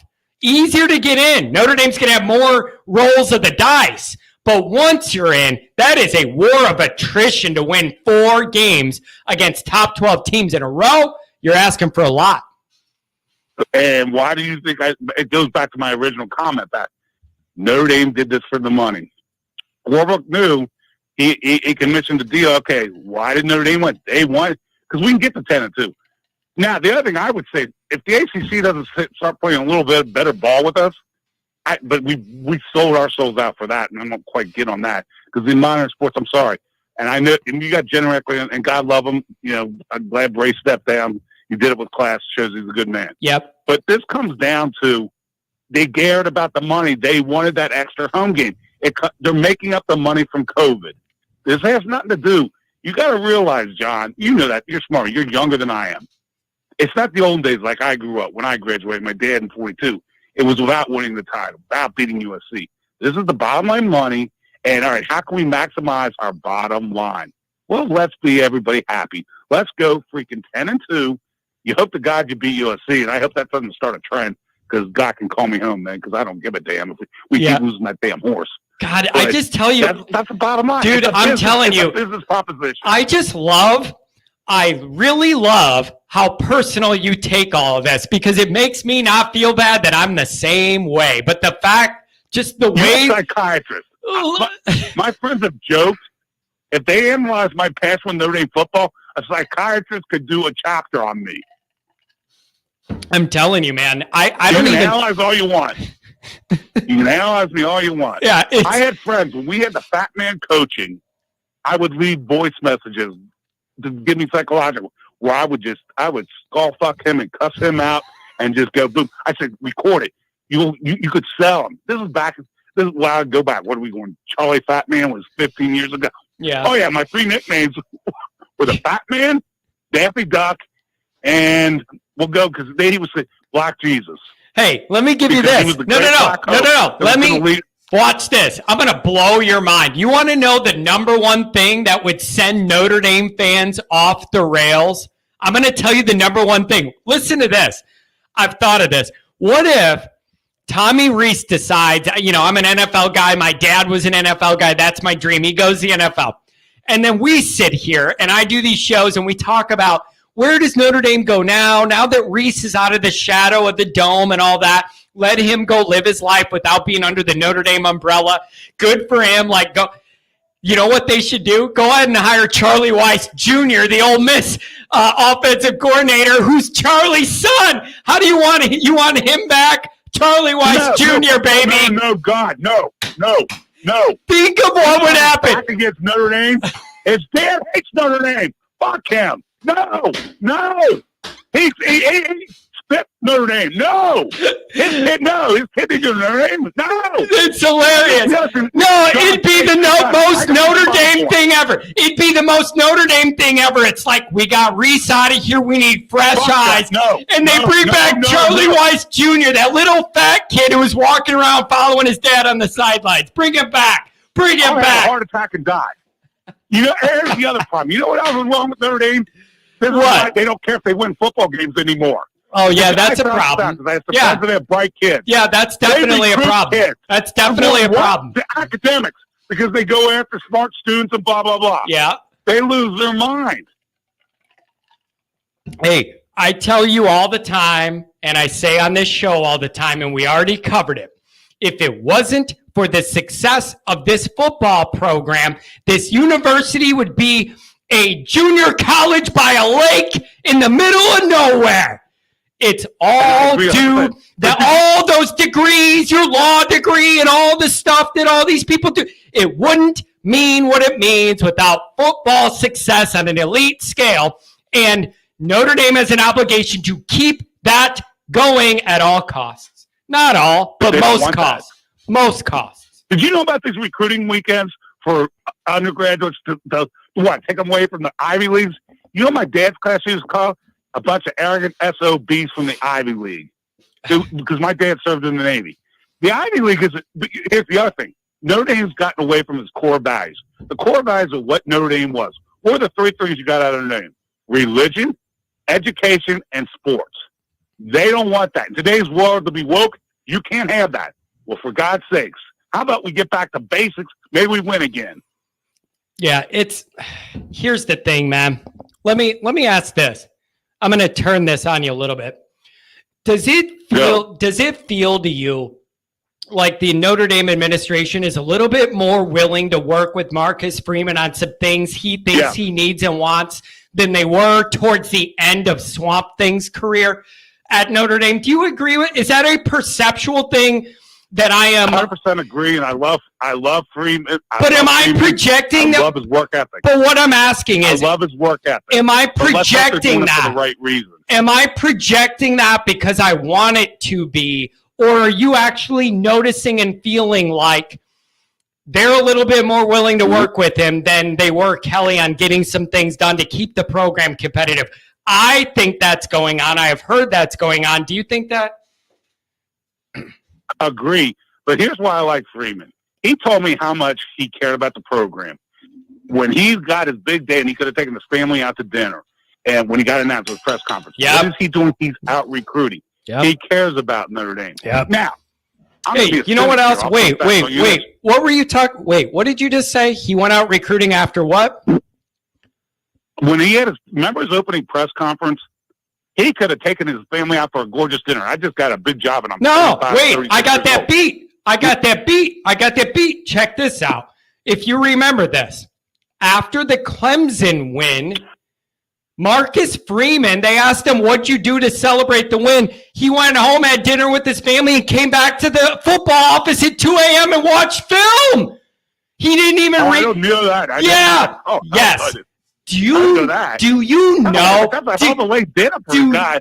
How the can't get up at 11:30 at night? Dude, do you know how much that excites a guy like me to know that this guy gets his first big win at Notre Dame? And he isn't up there drinking or just sitting at home and relaxing. He's back at the football facilities in the middle of the night looking at film. I love this guy. I hope this guy succeeds. I love this guy. He just converted. You know who? And I know you don't. I love Rockney because my dad was actually there. He was a sophomore when Rockney got in. Not Rockney, Leahy. Love Leahy, the famous Taskmaster. But the other ironic tie in that. What other great coach at Notre Dame converted to Catholicism? Who did? Lou? Who did? You did? No. Oh, no, God, no. Come on, dude. You're showing your age. No, Eric Parsegan. Did he really? Yeah, I guess I am showing my age. Too young for that. Well, I didn't know him that old. Hell, he won a title in 66. It's 60. Well, I missed that. Yeah, it's third year. 67. I mean, it's technically football 66. I mean, I was only minus 20. You know, not a bad run. I know. I'm just kidding. But that's why you have me around to give you the. Yeah, that's true. And here's the other thing. I want to say this. You brought up Frank. Frank's my number one all-time Notre Dame coach, and it's not even necessarily that he has the most titles. It's Frank demanded perfection in all things and in all ways. Agreed. Nothing, if it wasn't perfect, it wasn't good enough for Frank, to the point where it put him in an early grave, and I'll love the man forever for it. Frank demanded perfect. Just winning wasn't good enough. Just beating a team wasn't good enough. Perfect was the standard for Frank. Now, let me tell you this. I'm going to give you a little story now, and I think you're a rare person that will appreciate it just because I know you know your Notre Dame history and you love Notre Dame history. So let me tell you this. Right around the corner from campus, there's a house, and it's where Frank Leahy's offensive coordinator lived back in the day. Okay, back when Frank was there. And they had a farm right around the bend, and they still have horses there. Okay, and they have barns on this property. It's right around the corner from the stadium. It's bizarre. And they have a property with horses. It's beautiful. Right by the golf course there, the Warren course. Anyways, so this guy was Frank's offensive coordinator, and they were recruiting. And they would send these guys into town, these offensive linemen, as recruits on a visit, even back when Frank was there. Frank didn't want anybody to see it, but he would send all the recruits to fight this offensive coordinator in the barn on this property to determine who was tough enough to play offensive line for Frank Leahy at Notre Dame. And if guys, listen, if guys were scared to get physical with an older guy who's a coach or whatever, not interested. Like, he literally battled the offensive line coach, had those guys fight it out to figure out who is tough enough to play here. Frank is the man. I love Frank. Could you imagine if you did that in today's world? Sued. You'd be fired and sued and locked up. He used to send them down there and say, You figure out who's tough enough to play offensive line for me. They used to have to fight and grapple with the offensive line coach in a barn just to see who was tough enough. Tim? Well, okay, let's go. And we'll go all the time. We'd probably have 25 titles if two things didn't happen. God love him, but it's God's way of setting up a spirit to bring in the next line of coaches. Rockney was a young man when he died. So, I hope he wouldn't have left, but how many more would he have won? Yeah. Here's the other one. Yeah. Leahy battled because here it goes in. I don't want to get clue. Hesburgh and Leahy did not get along, and Hesburgh did not want a freaking football factory. I'm not saying we shouldn't be a football factory, but if you read the old time stuff on that was a classic battle, and that's indirectly what happened to Holtz, because that Notre Dame's administration does this for a lot. They realize it if they want to win and lose football. They let them get good for a while, and then they pull back the reins. Yep. I don't know what they're going to do in today's world because let's face it, they're about money. They took a big hit. They took a big hit in pandemic. And let's look at their other sports. They don't generate money. God love them. But here's the other thing you got to factor in, too. The new coach that comes in, all the major sports are taken care of right now because after and Bray, I once again, give him class for stepping down. You're going to put that coach in, so your basketball program's set, your football program's set, your women's basketball program's set. You just hired the new baseball coach. And God love fencing. They've won 2 titles. God love them. But that doesn't generate money. What other sport you got to take care of? Yeah. So the AD in Swarbrick's up there. So I'm interested in who they bring in on that. Hey, you know the big name. You could guess the big name. The name that's floated around the most for that AD job when he leaves is one that I would be surprised if it comes through. Brady Quinn. People think Brady Quinn is being groomed to be Notre Dame's AD.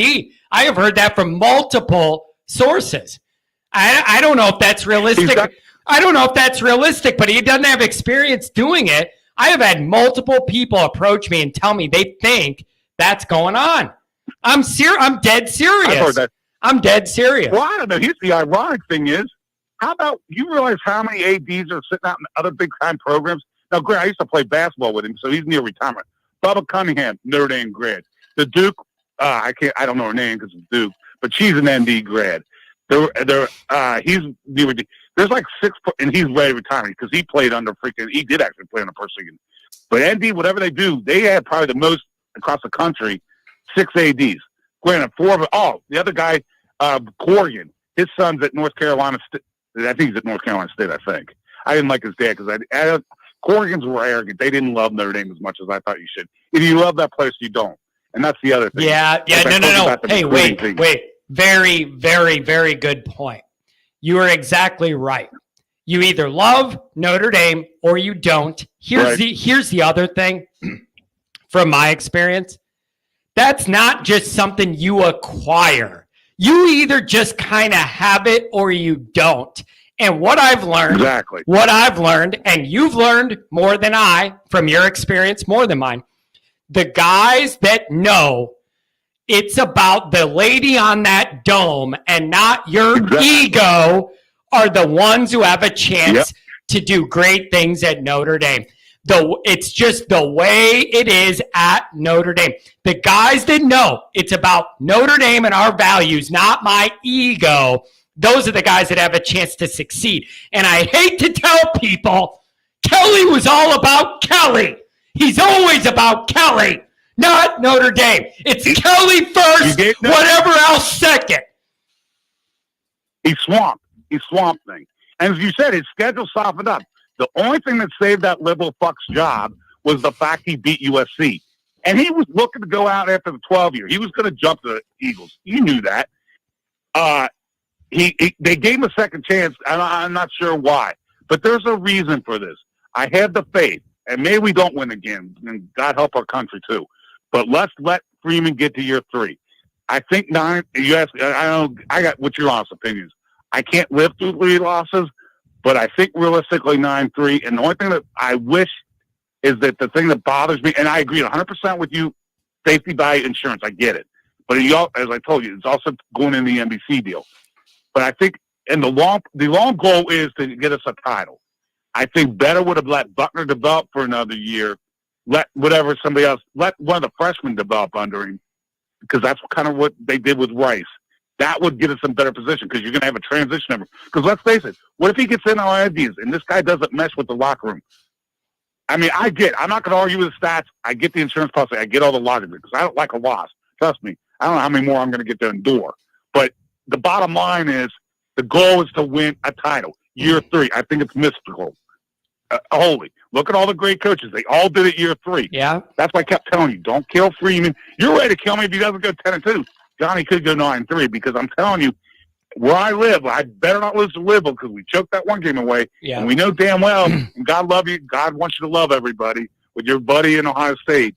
That's like being a good Christian because I know that one clown that keeps dogging you, time to go screw himself. I know you need it for ratings. I get that's a business thing, but I can't stand that. I can't stand either you love that place and you get it. And I take a lot of shit being a Notre Dame fan. Yeah. I mean, for God's sake. Yeah. Let me ask you this. I want to give some other people a chance. But let me finish. Yeah, I'm sorry I took up your time. No. I love it. I love it. Great conversation. But I want to finish with this. Let me ask you one thing. What do you think? Okay. I love talking to you, just the history and with your dad, all of it. I love it. Let me ask you this. As we wrap up our immediate discussion, what do you think is the number one thing that's going to hold Notre Dame back from being successful in the new modern playoff era? What do you think is the number one challenge facing Notre Dame? Two things. The NL, well, first of all, the transfer portal, they're letting it up for grad students, but it's like a free agency on an NFL team. They're going to just go in. It's doing it now. And the other big thing is, yeah, if you're smart enough, but you should be able to only get 25 kids that want an education. Because I'm bringing in, because parents are looking for a payday. Notre Dame's never going to do that. Yep. So the point is, and I don't want them to. To be clear, I don't want Notre Dame to. I don't want. Here's the tough part. I don't want Notre Dame to write blank checks and play that game. No. And I also don't want us to lose all of our best recruits every year because of it. So, where is the answer? What is Notre Dame's path? Because if we just start writing blank checks, you're like everybody else, and then you lose what I love about Notre Dame is the standards and the integrity and all those values. I don't want that. No, I don't want that. Right. But I also can't have us losing all of our best guys the last day of the recruiting calendar. Agreed. What do you do? So what the hell do you do? What is the answer? Give me the answer. John, because I stay away at night, and the way the dynamics have changed, it's not bad getting the degree. Although, look, if you put the resources on, you're telling me across the whole damn country, you can't find 25 kids. That's all you need a year. Think about the scholarship numbers. Well, let's go 25 translators. You can't find 25 kids that want a damn degree. Because what I'm showing is, you know what I'm showing is? Let's put it this way, because I live in Cincinnati, 2 minutes from that damn stadium. You put up, well, if you don't have an education, I don't think he's ever going to play football again. If you don't have a degree, what are you falling back on? That's how quickly your career could go away. Yeah, but you got to understand, though, that perspective is one not a lot of people have, man. You got to be a certain level of maturity to and a place in your life to think of it that way. And I don't think a lot of people see it that way. And they don't. They go for the quick, easy, immediate now. You go for the immediate. It's all me, now. If that's the way it is. But it's not the kids. The sad thing, if you hear the backstory decisions, it's not the kids. There were a couple kids that were guys that really wanted Notre Dame had the grades, like the quarterback. It's the entourage, and the families are looking for payday, and it's the uncle who wants $50,000. It's so that's where this gets tricky for Notre Dame. Marcus Freeman is 100 times the recruiter at Notre Dame than Kelly was. It's just harder than ever to make it work. I don't know what else to say, dude. It's just harder than ever to make it work at Notre Dame. And God love you. I hope everything's well in your life. But let me answer this question. Do you think, and I think he'll do the work, but the way the dynamic's set up now, do you think a playoff run and getting it? No. We need one more title. It's not just for me, in general. But I don't know in today's dynamics, do you honestly think we could ever get it done? I don't think it sets up that way. Here's what I think. Here's what I've been very popular question. Here's what I've been answering. Here's my answer to that. I've been telling everybody who asked me that, I don't know in this modern college football world if Notre Dame can win it all or not. But I do know that if they have a chance to, it's going to be the vibe that Marcus has. Does that make sense? I don't know if they're going to do it or not, but if they're going to be in a position to even have a chance to, it has to be with a guy with this work ethic and the way he communicates with the guys, relates to them, and demands the work of everybody else to recruit at their asses off. If Notre Dame has any chance, it's in this dynamic. If Brian Kelly was still here, every year that goes by, we're falling further behind because he wasn't willing to do the work. I'll give you an example that pisses me off. This pisses me off. Kelly only recruited the 1 year out, basically.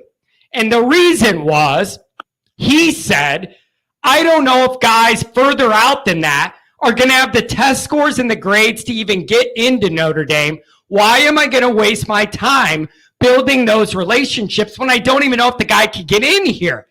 And Freeman came in and said, I'm building relationships with all the best guys. I'll figure out later whether they could get in here or not.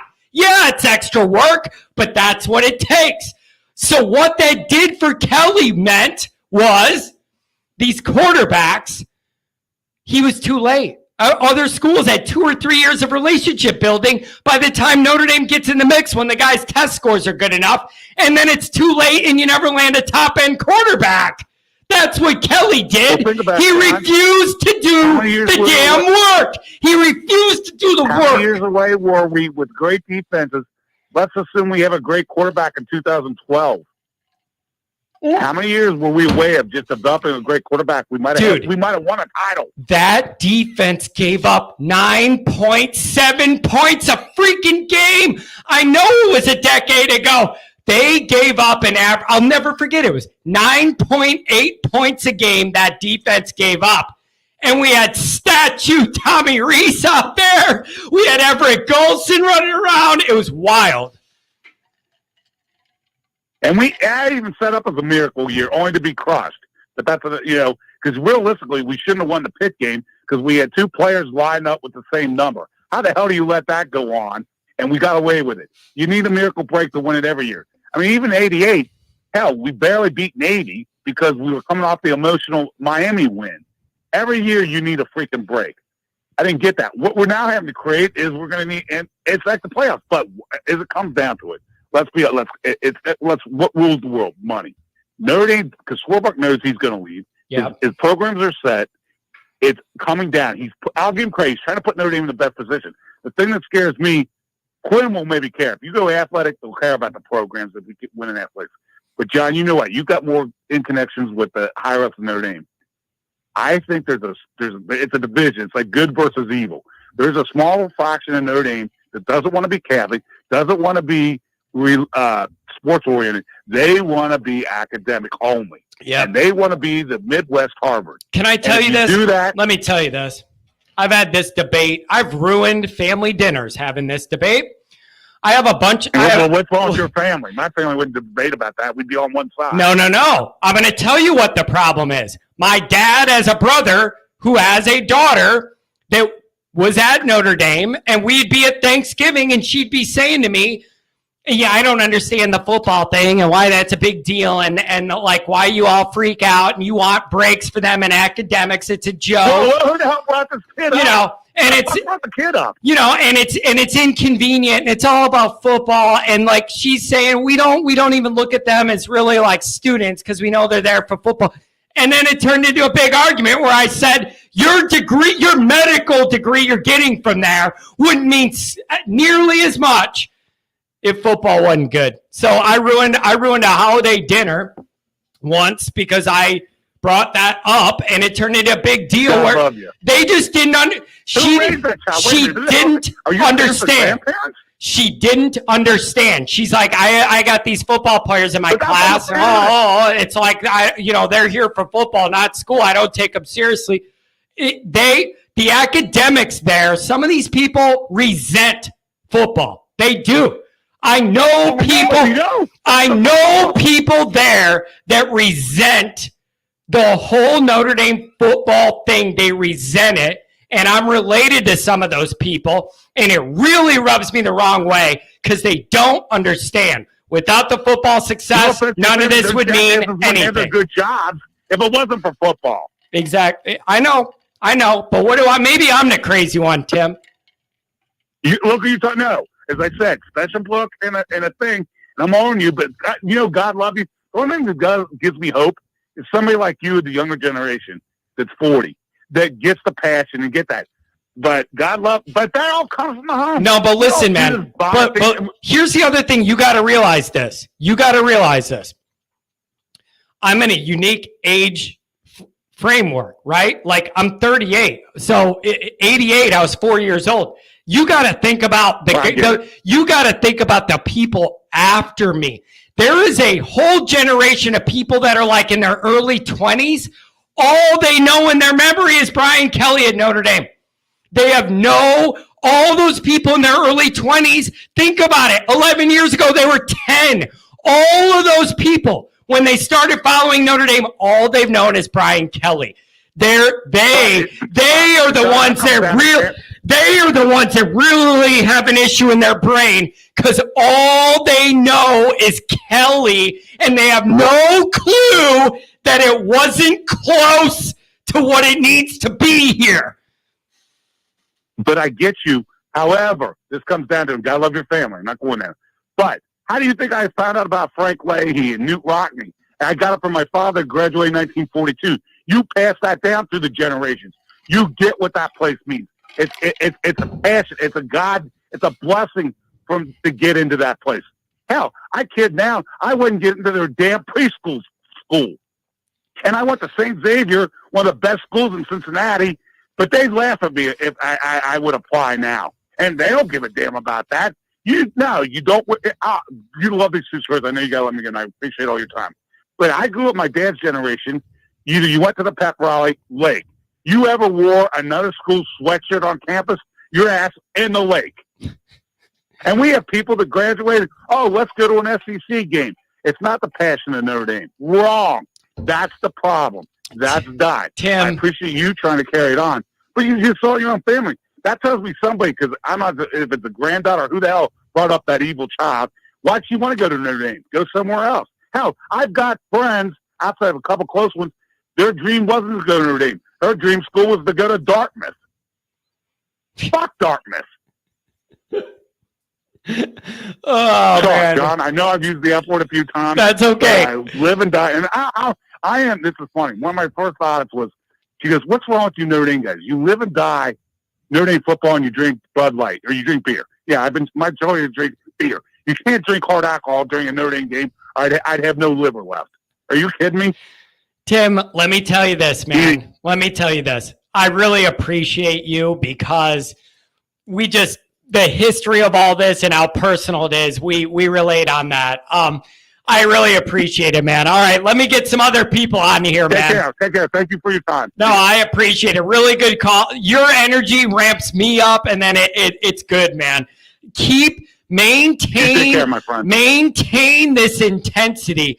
All of us that are here, I don't know. You have to. I have to. You have to. We have to keep it going. The people that have it have to keep it going. The people that get it have to push this. And that's my mission on this show, man. Have a good weekend, Tim. You too. Take care. See ya later. See ya. Man, I'm telling you, I love some of this stuff. The hotter it gets, the better it is. 219, you're on the line. What's going on, baby? 219 would be on the line if I would have hit the button. Now you're on the line. John, what's up, buddy? How you doing? What's going on, man? What's going on? I love that last caller, that guy. Dude, Adam, my name is Adam Dowling. Look me up. I'm telling you, that guy texts me every day about every little tiny Notre Dame thing that would drive any of us nuts. Like, he's all over it. Like, I love that guy, and it's all about Notre Dame being respected. His whole thing is just, we need to be good and be looked at favorably, and I love it. I'm here for it. Oh, I love him. He had so many great points. I don't even know where to go now. That's a long-time guy. He's a long-time guy. Dad was there when Frank was there. Like, that's a long-time Notre Dame guy. Oh, man, great call. Adam, what do you think of this schedule? Here's where I want to go. I'm looking at this schedule.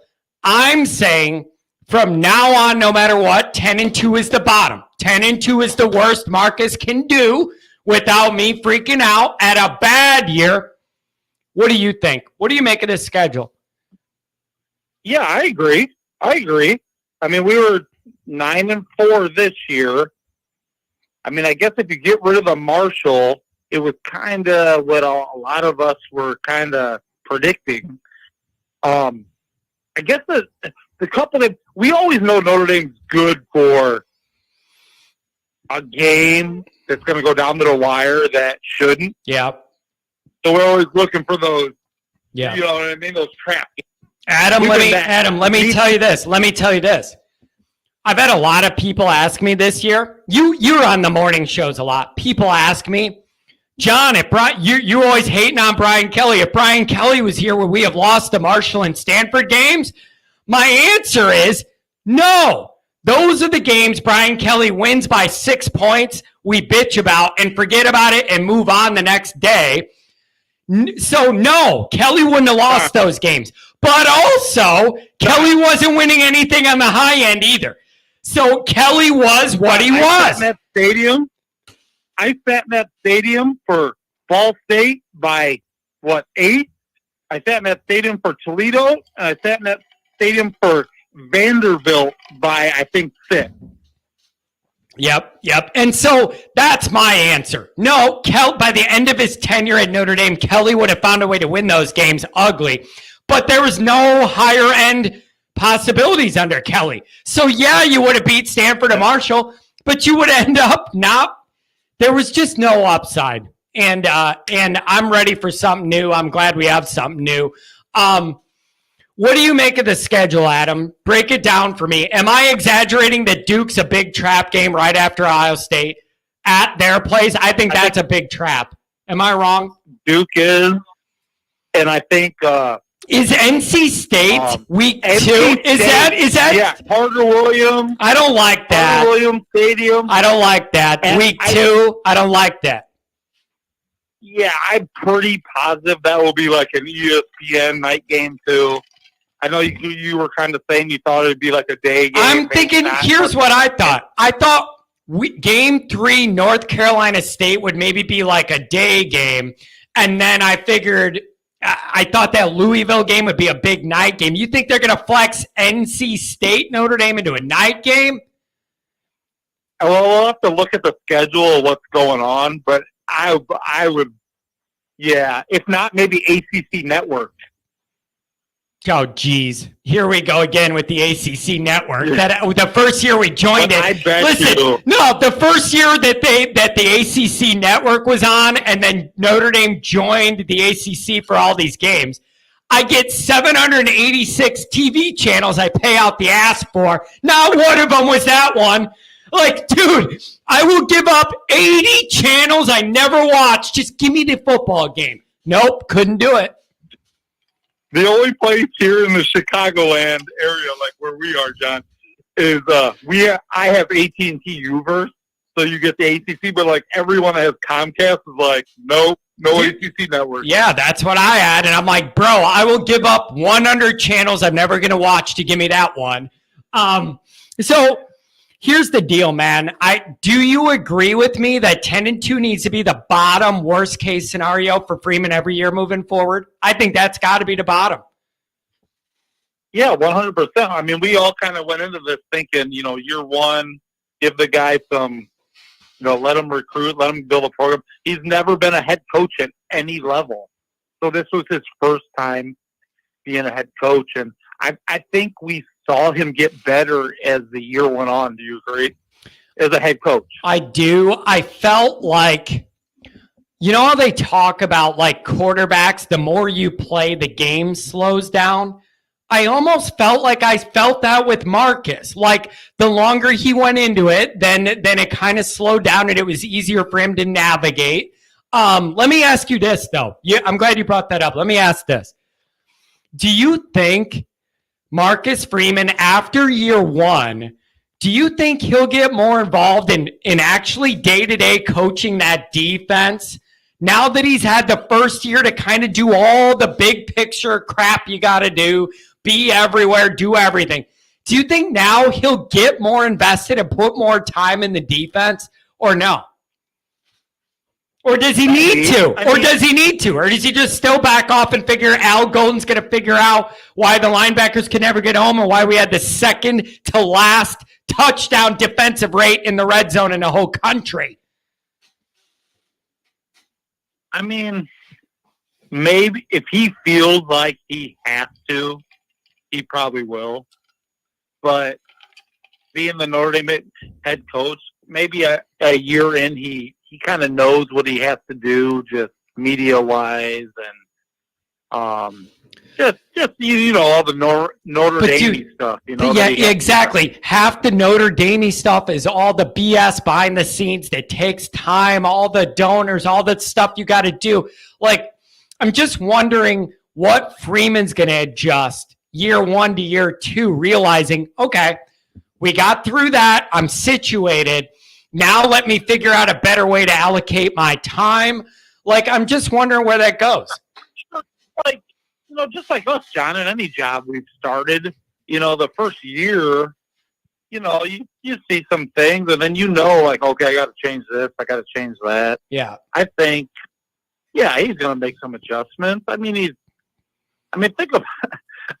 seen national people give him a B+ on his job, while we're kind of Notre Dame fans being like, oh my God, that was a horrible year, but he's getting a B+ nationally. But you know what, man? Listen, there was a lot of things that ended up kind of working against Marcus year 1.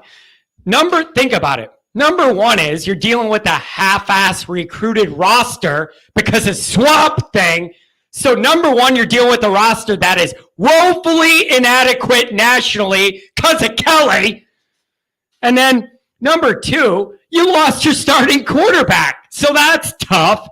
And number 3, kind of a tough schedule last year. I mean, you played 3 teams that were in the top 10 most of the year.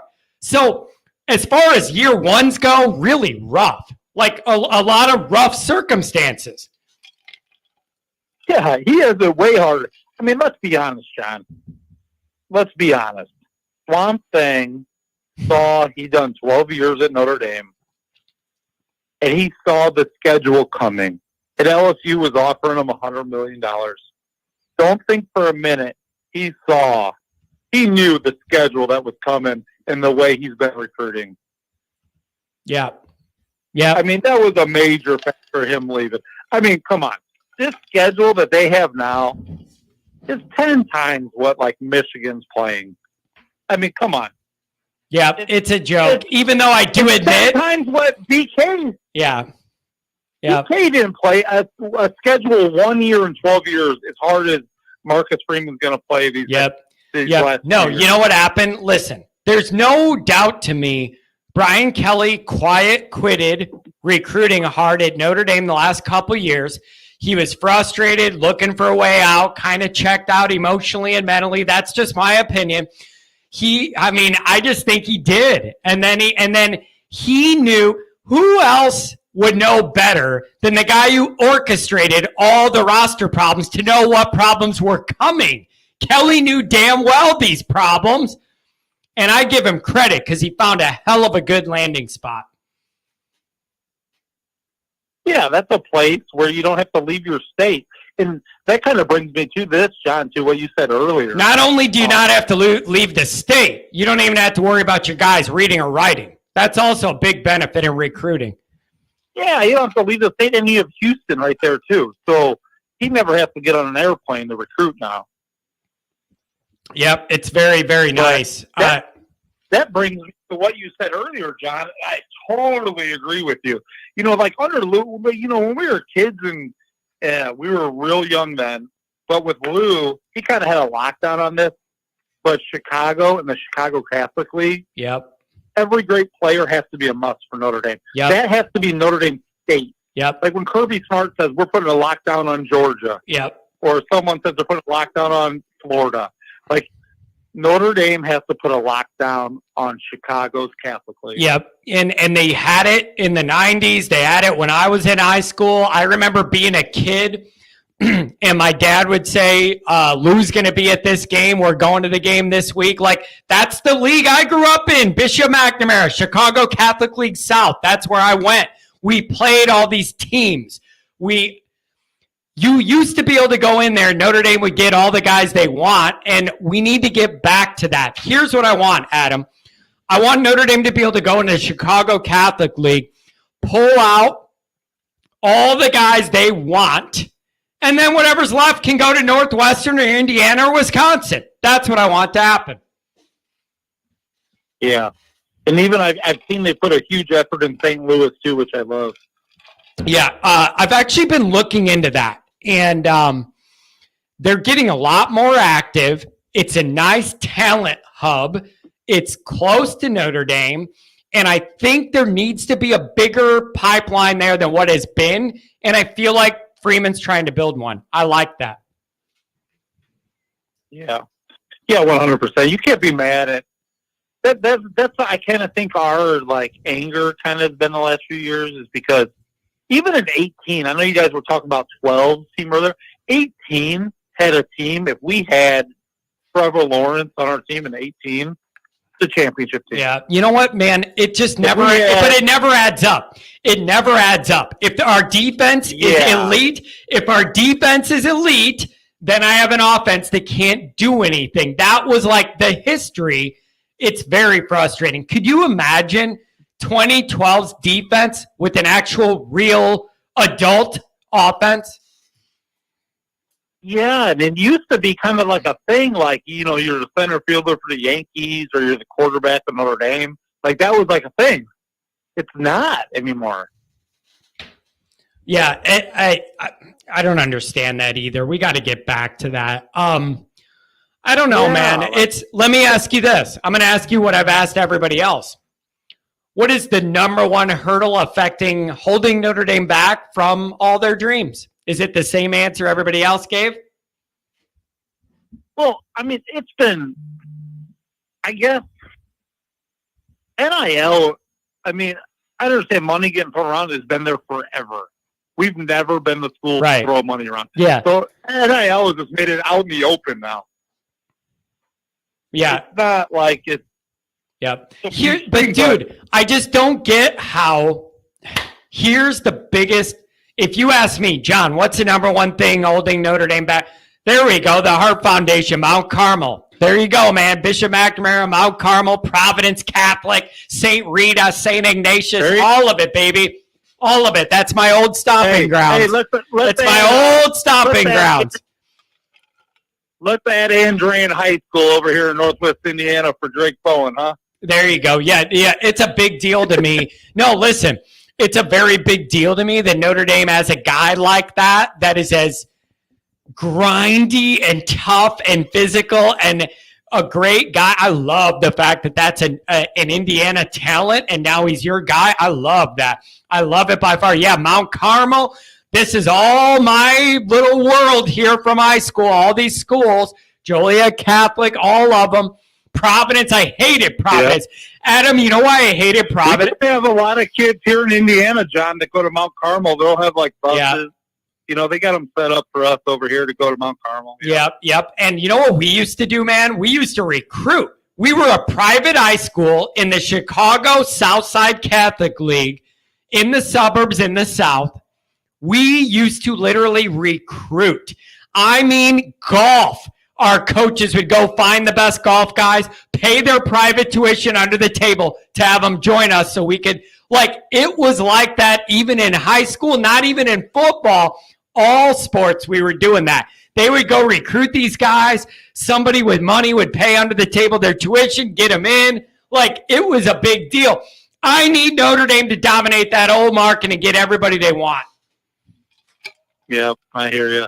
It's great. But when you were talking about keeping us from winning a title and stuff, I was kind of looking up some offensive stuff today, and kind of you're looking at the champions or playoff teams offensively, and almost all of them average over 40. I was going to say it's got to be near 40. The very, very top needs to be 40, right? This year, John, we were 32 points a game, 31.7 was our average. So, and I know, I'll admit it, I'm hard on Tommy. I'm hard on him. but with Drew Pine, he still averaged 32. So I'm thinking, gosh, if we could just get some elite talent at receiver. And I think our receivers, we all knew going in it would be bad, or be rough. But there's no way Lorenzo Siles is going to play this bad next year because he looked great as a freshman. Colsey, hopefully he's healthy, and Jane Thompson can get. And our freshman, I think everything's going to look a lot better next year. Yeah, here's the thing. I think I might have said this the first hour of the show, but I genuinely mean this. We've talked about this. Last year, we were looking at this going, man, we need to raise the whole status of that quarterback room and wide receiver room. We're really weak there. They did a hell of a job catching up in that area in one calendar year. They've done a great job. Now it's like defensive line, the defensive front, like we have some issues and there's some questions there. They are pounding the recruiting on the defensive line for the next year or two. I love Adam knowing they see what we see and they're trying to address it. I love that. These guys get it. This staff really seems to get it. Yeah, I mean, everything we complain about, like on your show, it seems like they're addressing. Yeah, that's what I mean. That's what I mean, like, dude. Oh, you're just like... No, I used to yell about Kelly. I need this, I need this, I need that. It never happened. I yell about stuff we need with Marcus, and then they do it. It's like they get it. Yeah, not only do they get it, but they move on it. Getting it is one part. Moving on it is the second. They do both. They do both. They get it. I'm looking at the defensive line going, man, we're a little light. I feel very uncomfortable. Bam! They're hammering it in the next recruiting cycle there. These guys get it, and it's going to pay off, man. Yeah, then they go get the pass rusher from Ohio State. I forget what his name is. And so they can move Riley Mills aside. He's going against the Catholics. It's Jean Baptiste. He's a Baptiste. Yeah, so then you can move Riley Mills inside. Yeah. So then you don't feel as light. Yeah. And so I just, Adam, it gives me a good feeling. These guys get it. Like, the effort's there. They see the same old as we see. Now, whether they can shore it all up enough to be a playoff game-winning team or not in the future, I don't know. But I feel confident these guys get it. Yeah, they get it. I mean, and like you said, I know there's been some Hartman haters, or you should roll with Buckner. But I get what I totally agree with what you're saying. Well, what happens if Buckner gets hurt again? Then you're screwed again. What do you do? Then you're screwed again. And then you got to listen. Listen, here's the other thing. Some of these people that are like, well, Marcus should let, Buckner develop and it's his time or whatever. That guy has to protect his coaching reputation. Him not getting a grad transfer, a transfer guy quarterback last year, burned him all year his first year to make an impression. He's not wanting to go down that risk again. So this is preventing that. And that's what it comes down to, is risk aversion. Yeah, Buckner would have played and they would have been a 10-3 team all year. He'd probably be rolling with Buckner again. But the problem is he's been hurt every year. We love his talent, but Buckner even said it himself. He don't blame the staff for going after transfers in case of injury. But listen, Buckner has to understand his history isn't exactly good. Lost a fight with the stairs, and then this. It's just rough, man. I want Buckner to succeed, but it's too big of a risk. And here's the other thing, dude. Even if you did that, and you said, there is no Hartman, ignore that. And you said it's Buckner. Even if he's healthy, the body of work is like 3 games. You still don't know what you're going to get. Even if he does play and he's healthy, you have no idea what you're going to get. He has the same amount of pick sixes as touchdowns so far. Yeah. So I don't know. Talent, I don't know. Yeah, you can talent. But I'll let you get to some other calls, John. Good talking, man. You too. And you know what? Let me tell you this. I really appreciate you being a regular on the morning show, keeping that going. You're one of the regular guys. I appreciate you very much, man. Thanks. Hey, no problem. I love the show. I love the callers. It's love. You know, it's unique. Sometimes people get mad, but our fan base is completely unique because we are national wide. Yep. It's like, it's totally Ohio different. State And nobody wants to hear it. Adam, no one wants to hear it. Nope. Nobody wants to hear that. I say it all the time. Notre Dame's fanhood is not geographical based. It's bigger than that. It's heritage. It's religion. It's a value system. Nobody wants to hear it outside our fan base because it comes off like we're better than that. It's just not better or worse. It's just different. John, just look at your area codes when you have your call-in show. That should tell you. They're all over the board. I have people coast to coast. I have people coast to coast, north, south, east, west, and a bunch in Canada that I refuse to take their calls because the rates it charges me are 10 times American calls. I can't do it. I got a handful of Canadian fans, and I'm like, dude, I can't take your call. This phone line service charges me like 10 or 11 times to take a Canadian call. I can't do it. I just think those, like, our arguments, we all want Notre Dame to be great, but our arguments are good because we all come from different areas of the world, the country, different backgrounds. We're all so different. And trust me, as a season ticket holder, when I talk to fans from all over the country that come to our games, all they ever say is how great this place is to every other place they go to. I had Clemson fans tell me that this place is amazing. Clemson is nothing like this. You don't even want to come here. Yeah, it's a special place. So I don't know, man, but Adam, I appreciate you, man. You're there a lot of those morning shows, and you guys are going to be at the Blue and Gold, right? We going to meet up or what? We definitely should be, unless the Mrs. Dowling gets a little, if the weather ain't so good for her, sometimes she likes to say, stay home. No offense, but I mean, you could come. Even if she doesn't want to come, you could still go. I know, but she's normally there for everything. She loves it. She's there for everything. I mean, I send you pictures. You see her. Yeah. She loves it, but and then the one game she didn't go to, you offer me the ticket. It's like, I don't know, man. It's negative 20 degrees. I might watch it at home with her instead. That was the Boston College snowstorm game, and that was I know, fun. Man. That makes you a fun game. Man, you're like the wife's not going. Do you want her ticket? We're in like the third row, right behind the bench. I'm like, dude, it's pretty cold out, man. I don't know about that. Yeah.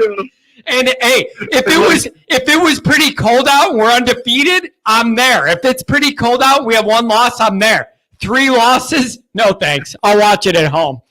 Yeah, I'll watch it at home. Bad, but then the snow started. I was like, oh my god, the snow is like ridiculous. Yeah, it was. It's a good time. Adam, have a good weekend. Buddy, I'll let you go. Have a good weekend. Hey, keep in touch. Yeah, give me a call next week. I'll have shows next week. Yeah, we'll talk to you for sure. The spring game, if we can make it happen, that'd be great, man. Beautiful. Have a good weekend, man. Tell the wife I said hi, and I'm sorry you listen to me all the time. She has to hear it, okay? All right, we'll talk to you later. Oh, what a good guy, man. Offers me a ticket. Every time there's one available, he offers me a ticket. It's beautiful. 818, make it great.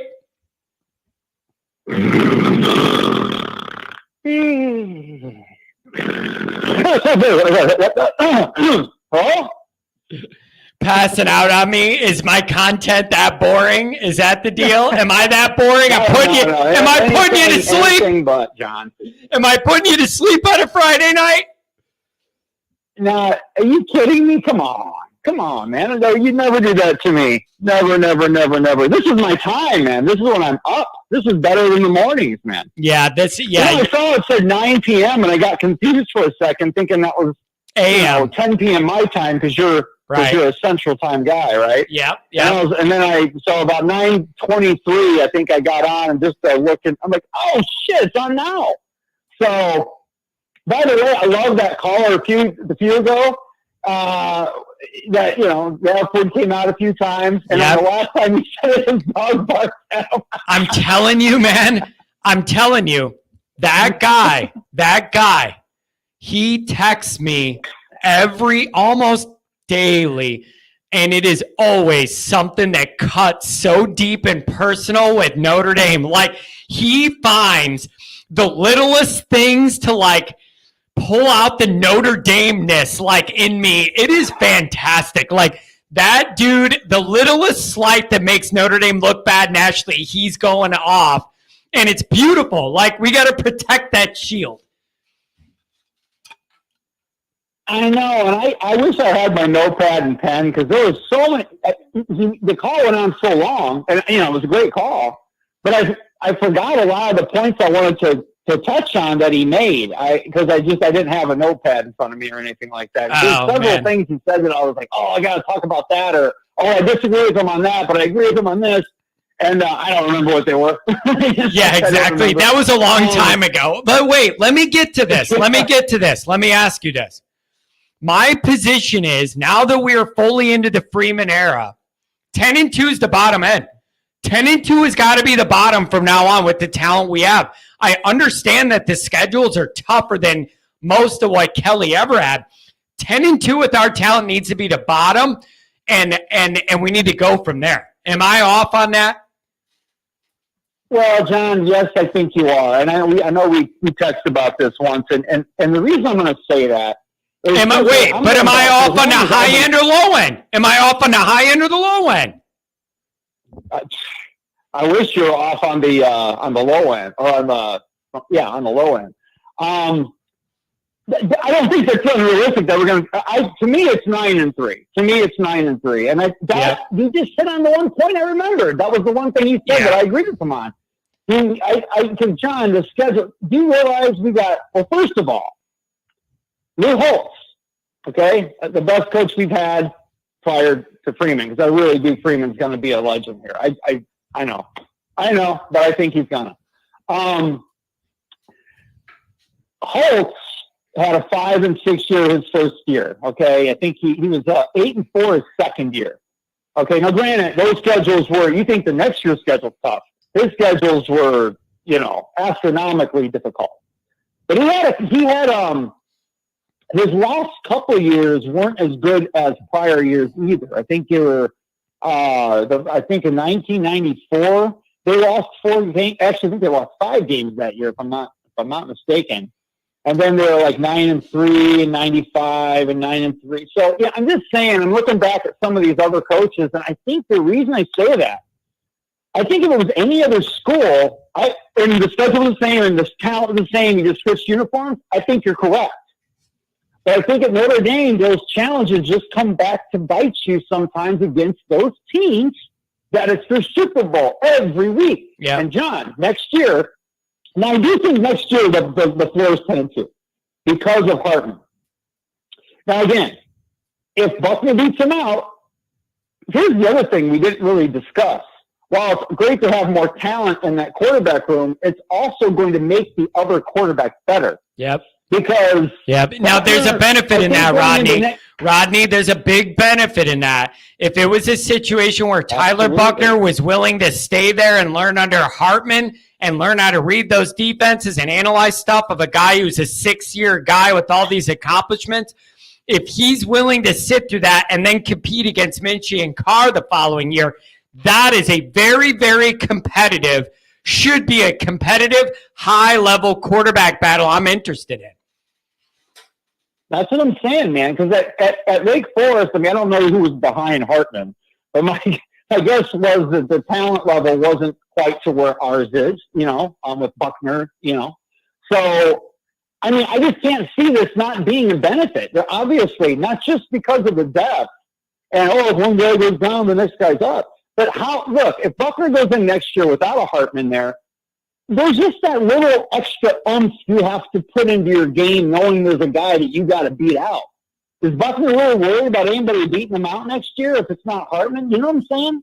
So in both those cases, is Hartman as worried if Buckner's not there, if he's coming in and he's, I'm just saying. Yeah. I think that's going to make him just that much better. So it's a great situation. Yeah. But those first 8 games in a row without a bye, I'm a little worried about that, man. That's 8 back to back to back to back to back to back to back to back. Yep. Yep. I thought that was so a little. Now that's good. It's good and bad. It's bad if you're beat up and you could use a week to recoup and get healthy. It's good if you're on a roll. If you're on a roll and you're cooking and you're winning and you're hot, I sometimes don't want a half a month off because that's what you got to understand. A bye isn't 1 week off. It ends up being 2 months, 2 weeks rather between games. Sometimes when we're rolling, I want to keep it going. So yeah, I find that very interesting as well. I don't know why that happened. Is that because of the ACC and the way they scheduled? So you had these buys on the back end.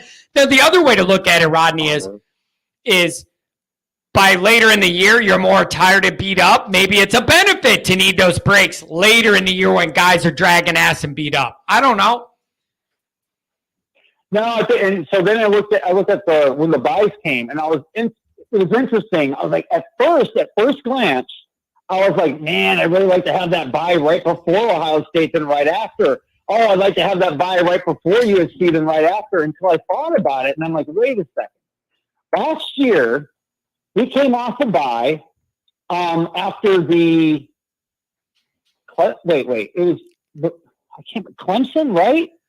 And then it was Navy that we struggled against, right? I mean, it was, if that game had done 5 more minutes, I don't know if we win. It was bad. Game. Yeah, not ideal. And then, I'm trying to remember too. I felt like there was 2 games that came after a big win or something where I don't know. I'm forgetting now. I had this written down. I put that somewhere. But anyway, so I honestly think in this case it actually is an advantage having the bye week after the emotional game, because you get that chance because especially after week 8, okay, you're playing Ohio State, and then you have the week off, and then what's the next game? I had it right in front of me here. After Ohio State, you have Duke away, and then Louisville away, and then USC home.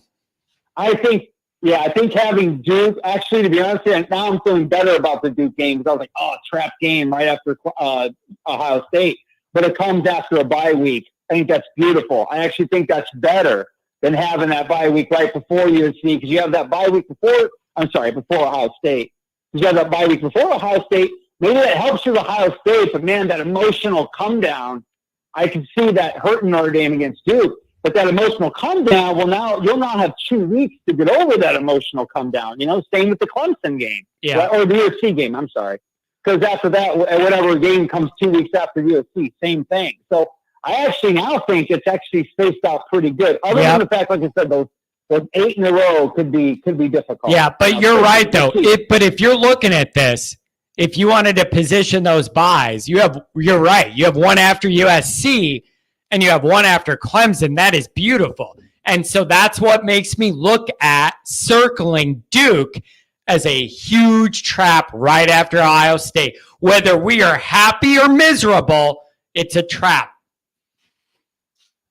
Yeah, no, I agree. But boy, I actually really think that bye week's going to help that out a lot. I also, I'm looking, for me, I'm sorry, man, for me, the game we must have next year is Ohio State. We got to get that game. I have never in my lifetime seen Notre Dame beat Ohio State. Yeah, and the other thing is, played them, we've lost. Here's the other thing. I don't know where Notre Dame's going to be ranked starting the year, but they should be 4-0. Like, unless there's a catastrophe, they should be 4-0 in the top 10, hosting Ohio State in late September in beautiful weather in South Bend, Indiana.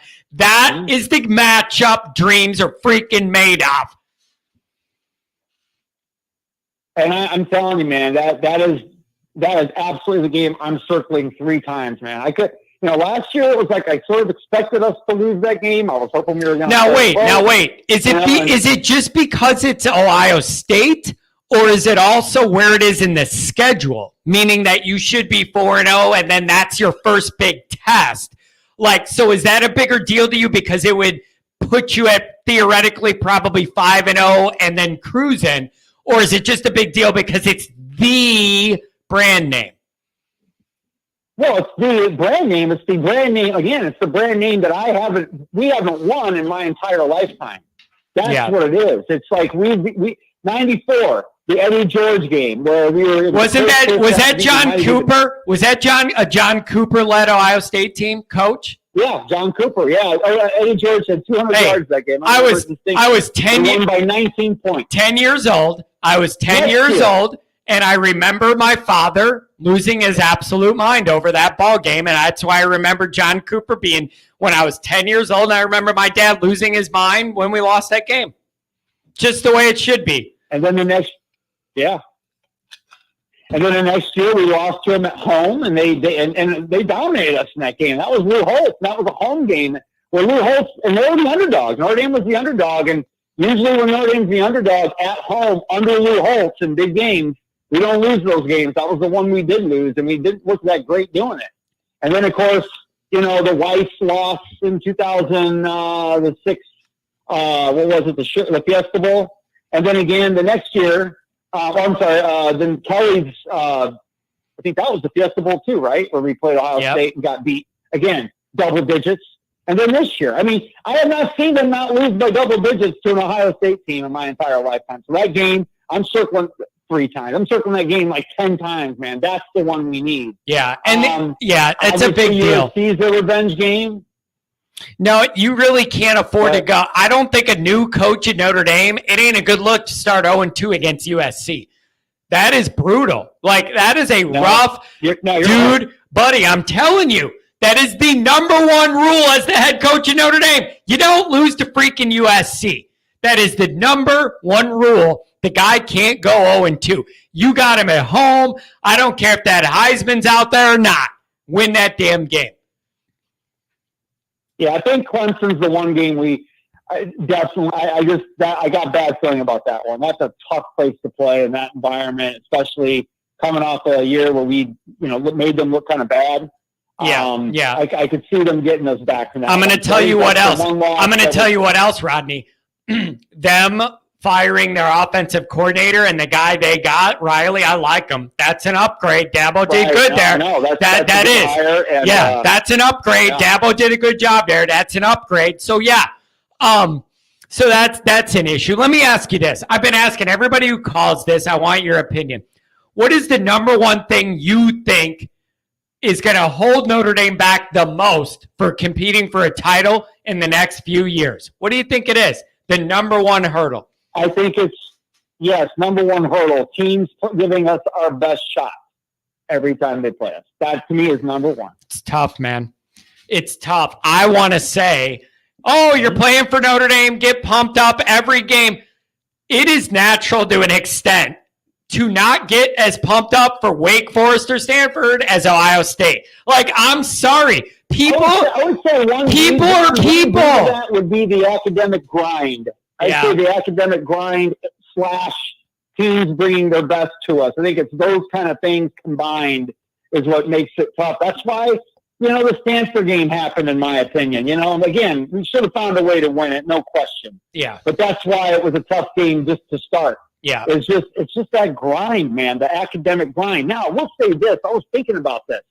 Realize, while Notre Dame's going to have to win 4 games when the playoff starts in 2 years, right? 4 in a row. Yep. Realize those players aren't going to have any classes going on during that time. Yeah. Now, that's the case with every team. But, I mean, I just think in a situation with Notre Dame, again, that grind, man, the fact that those guys are going to only have to focus on football, I think that's going to be a great thing for Notre Dame because other teams, again, I'm not saying other schools, we know some. I'm sure we know some where the players don't have to go to class, but I'm not saying that's the case with all of them, of course. That's not true. I'm not going to say that. But we know it's the case with Notre Dame, man. So I just think those 4 games in a row, yes, that's going to be tough. But again, every team is going to have to do that to some degree, unless you're the conference champion. And to get to be the conference champion, you got to play that game and you got to win it. Okay. And then you basically then get a bye if you end up in the top 4, but then you still got to win 3 in a row. So, I mean, everybody's kind of got to win 4 in a row if you really think about it, you know? Yeah. So, you know, and I guess unless one of them loses the conference championship and is still in the top 12, then they got to win 3 in a row. But we get, I mean, I still think having that home game at Notre Dame Stadium, if we end up high enough in those rankings, that home game, it's beautiful, isn't it? Fun. Can you imagine a Notre Dame home playoff game in mid-December? Can you just wrap your mind around what that would be? I want Miami.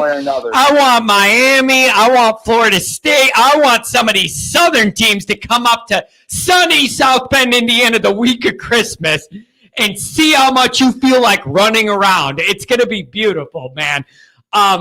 So I don't know. Here's what I've been saying. I don't know. No one knows if Marcus Freeman is going to develop to be an elite day game coach, but everything else he's doing a really damn good job of. I approve of everything else he's doing. I just can't answer whether he's going to be an elite game day coach. Everything else he's doing it the way I want. Yeah, no, I mean, we're in complete agreement there. He showed flashes of being a great game day coach this year, especially if you take away I mean, look, first 2 games of the season, he's still learning. The great thing is, John, he improved as the year went on and kept getting better. You know, the USC game, I still kind of think that was just one of those things where USC has lost to us a lot of years in a row, and everybody in California in Southern California that never gave a crap about USC the last few years was at that game that night. Yeah. And that was just one of those strange, everything went right for him. Yeah. The refs were against us. Caleb Williams was playing like Michael Jorkson. Yeah. Like how I did that? Michael Jorkson. Michael Jackson. Yeah, so, man, I don't know. He improved as the year went on, man. And he won a bowl game that we've not won since I've been alive. We've never won the game. You know what? Let me tell you this. So, I mean, let me tell you what means a lot to me. It means the world to me that Notre Dame hosted Clemson already with 3 losses and ended up winning that ball game. Now, I understand Clemson had issues. This was not Clemson 3 or 4 years ago. They had quarterback issue. I get it. I know Clemson was begging for a loss. However, to get that team motivated to play and go win that game when you already have 3 losses, that was a big damn deal to me. It certainly was, because that was the game that showed me and Notre Dame Nation that, okay, I think, remember, we talked about that. I think the next day you had a call-in show, I'm like, this is the game that showed me that for sure, certainly Marcus Freeman is the right man for this job. That's how I knew right then and there. Like, this is the right guy for this job. Yeah. Was when we beat Clemson that night and beat him bad. Let me tell you this too. Here's the other reason the Clemson game meant so much to me. One of my I had 2 Brian Kelly big picture complaints. One is he was not as active in recruiting as a head coach has to be to even have a chance to put the team in position nationally to win anything. He was not willing to do that work or require it of his staff. That is number 1. But number 2 is he had trouble in those big marquee games. It's a big deal to me that Marcus found a way to get more out of the team than I thought was capable of on a night where you play a big game. Find a way to win it. You got a quarterback that's limited, play good defense, special teams plays, pick 6. It was just a big deal to me to see them rise up and play better than what I thought they usually play. Big good sign. Oh, yeah. Absolutely, man. That was, I mean, because they didn't just barely win that. And if they had just barely won, I would have been still ecstatic about it. But they kicked the crap out of him, man. I mean, I was like, I wanted to see that so bad. It was just a big deal, man. It's just. I really respect Clemson. I respect Dabo, and I was like, I just love that happened. Yeah. Now listen. they were begging for a loss. Like, they were leaking oil leading up to us. They were begging for a loss. They had severe issues. I'm not acting like it's Clemson 2018 here. They had issues. My question was, are we capable of taking advantage of their issues? That was a big sign to me that showed that it factor. About it, though, yeah. The thing that made me so happy about it, John, though, was that same quarterback, Uyangalele, 2 years before, made our defense look sick, even though we won that game, and it was a great game. He threw for like 7 miles in that game. He threw for like 8 miles. And that same, I would almost say that the team that came in 2 years before, keep in mind, they had a lot of players out, right? So I think the talent level of that team 2 years before was very similar on that night, on that game with those players out, very similar to what Clemson brought in, this last year because of the players that were out in that game. And look what we did. So that's the one that showed me that,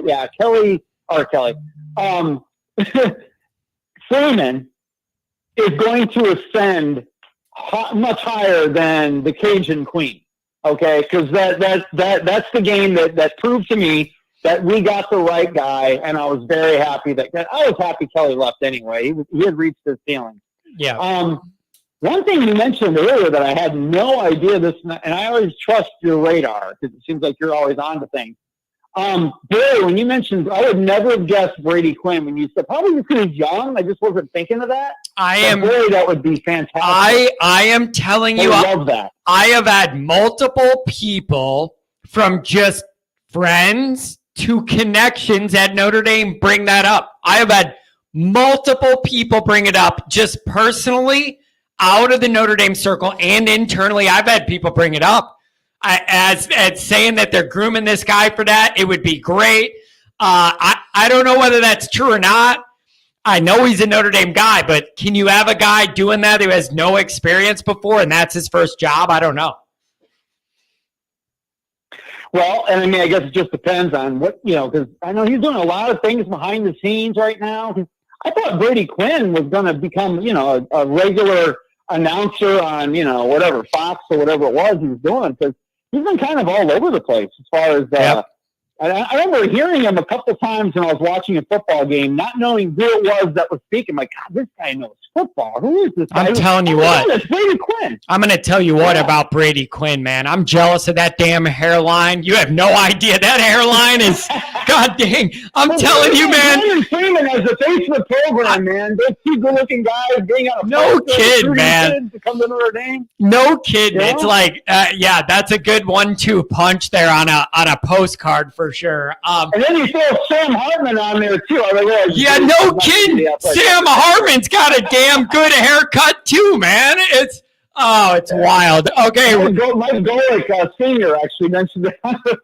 God, I'm telling you. Looking quarterback, head coach tandem in college football. Look at this.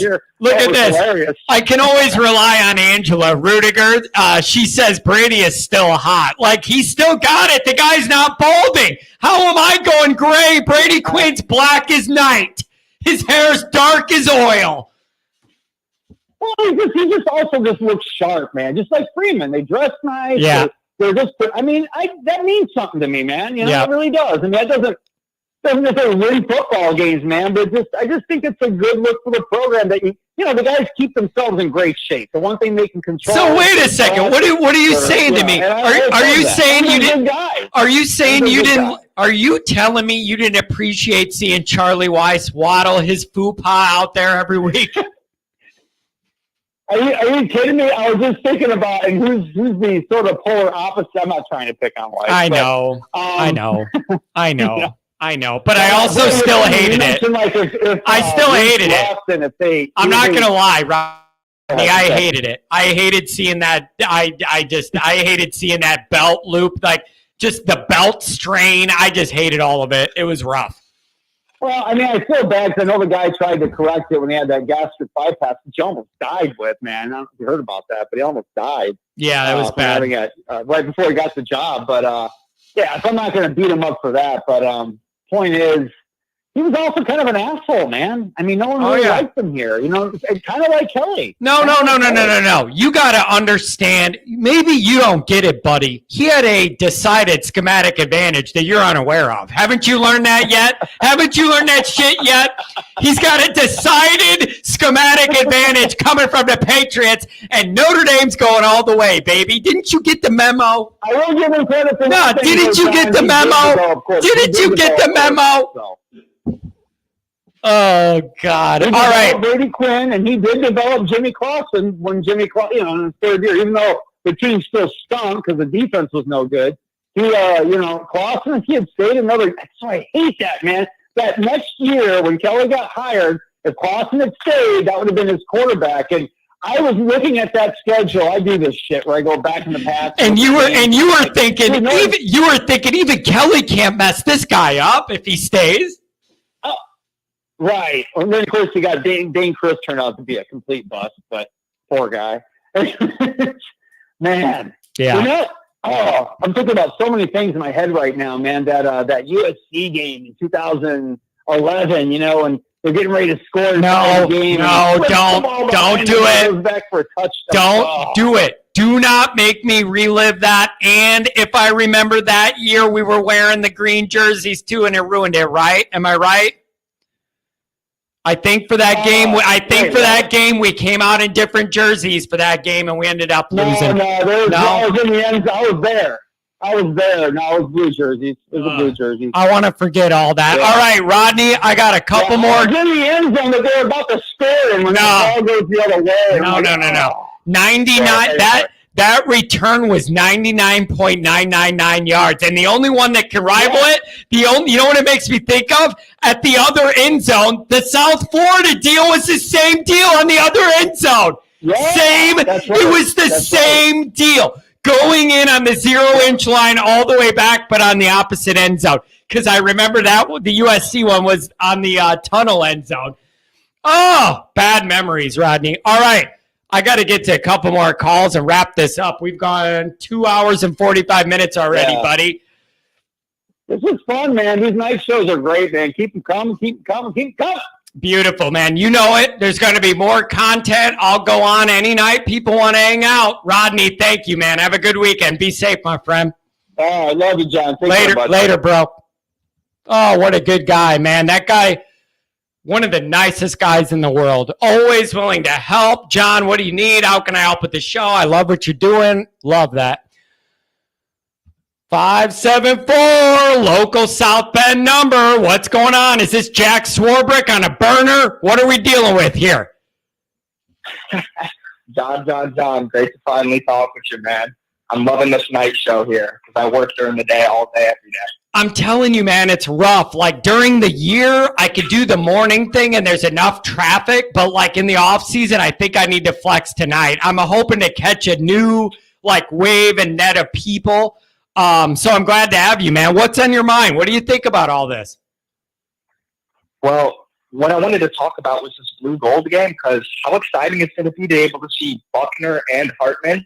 Like when have we had an actual game with two quarterbacks who I think are good? You know what's interesting about that? Just yesterday, I was talking to my dad about that, and he said, if the weather's decent, there's going to be a huge turnout for blue and gold because everybody wants to see this, and it's super exciting. I love it. By the way, Fred says on the chat, John, what did you say? John should have Chris Sorge on the show, or I did have Chris. Yeah, I did have him on the show. Never mind, I did. I'm sorry, I lost my train of thought on that. Keep going. I interrupted you. Sorry, trying to do 4 things at once. You're all right. Well, second off, if we're talking about Brian Kelly here, this guy came in as the QB whisperer. I mean, I've never seen so many QBs look like deer in the headlights in my life. They got worse. They got worse the longer they were in the program, and that is the biggest red flag ever. Every one of those guys that stayed more than 1 year, the numbers went down into the shitter the next year. That is I'm not bullshitting you. Wimbush, Golson, because me and my brother Book, talk about this all Wimbush, the time. Golson, Book. They all got worse the longer they were with this guy. That is a huge flag. I hate it. And look, before I found your channel, I literally thought I was like the only ND fan who thought like this, because I would talk to other ND guys and I would talk about Brian Kelly, how I thought he was the problem, and they'd be like, "Oh, he's great. We're winning. We're winning." It's like, No, you know what that means? No. Time out. Let me predict who you are talking to. The only people who think that I've talked to are people who are 22 years old because they're too young to remember what real life at Notre Dame was before he was here. The only people I've ever met that thought Kelly was great are too young to remember what actual title-winning Notre Dame football looked like and felt like. They're the only people because they don't know anything else. They don't have any bar to compare. They have no bar to compare. So everyone I was talking to is younger. That's what I'm telling you. Apparently. That's what I'm telling you. All they know is, oh, this is what's good at Notre Dame. Think about it. If you're 22 now, you were 10 or 11 when you started watching football. And if you love Notre Dame, your whole life was Kelly. You had no idea how negligent he was in so many areas because they have nothing to compare him to. They don't even know. No, not at all. And like, look, I remember watching Charlie Weiss's teams, and you remember how explosive the offense was, really throwing it all over the field. And this guy comes in from Cincinnati. He's supposed to be this offensive guru, quarterback whisperer.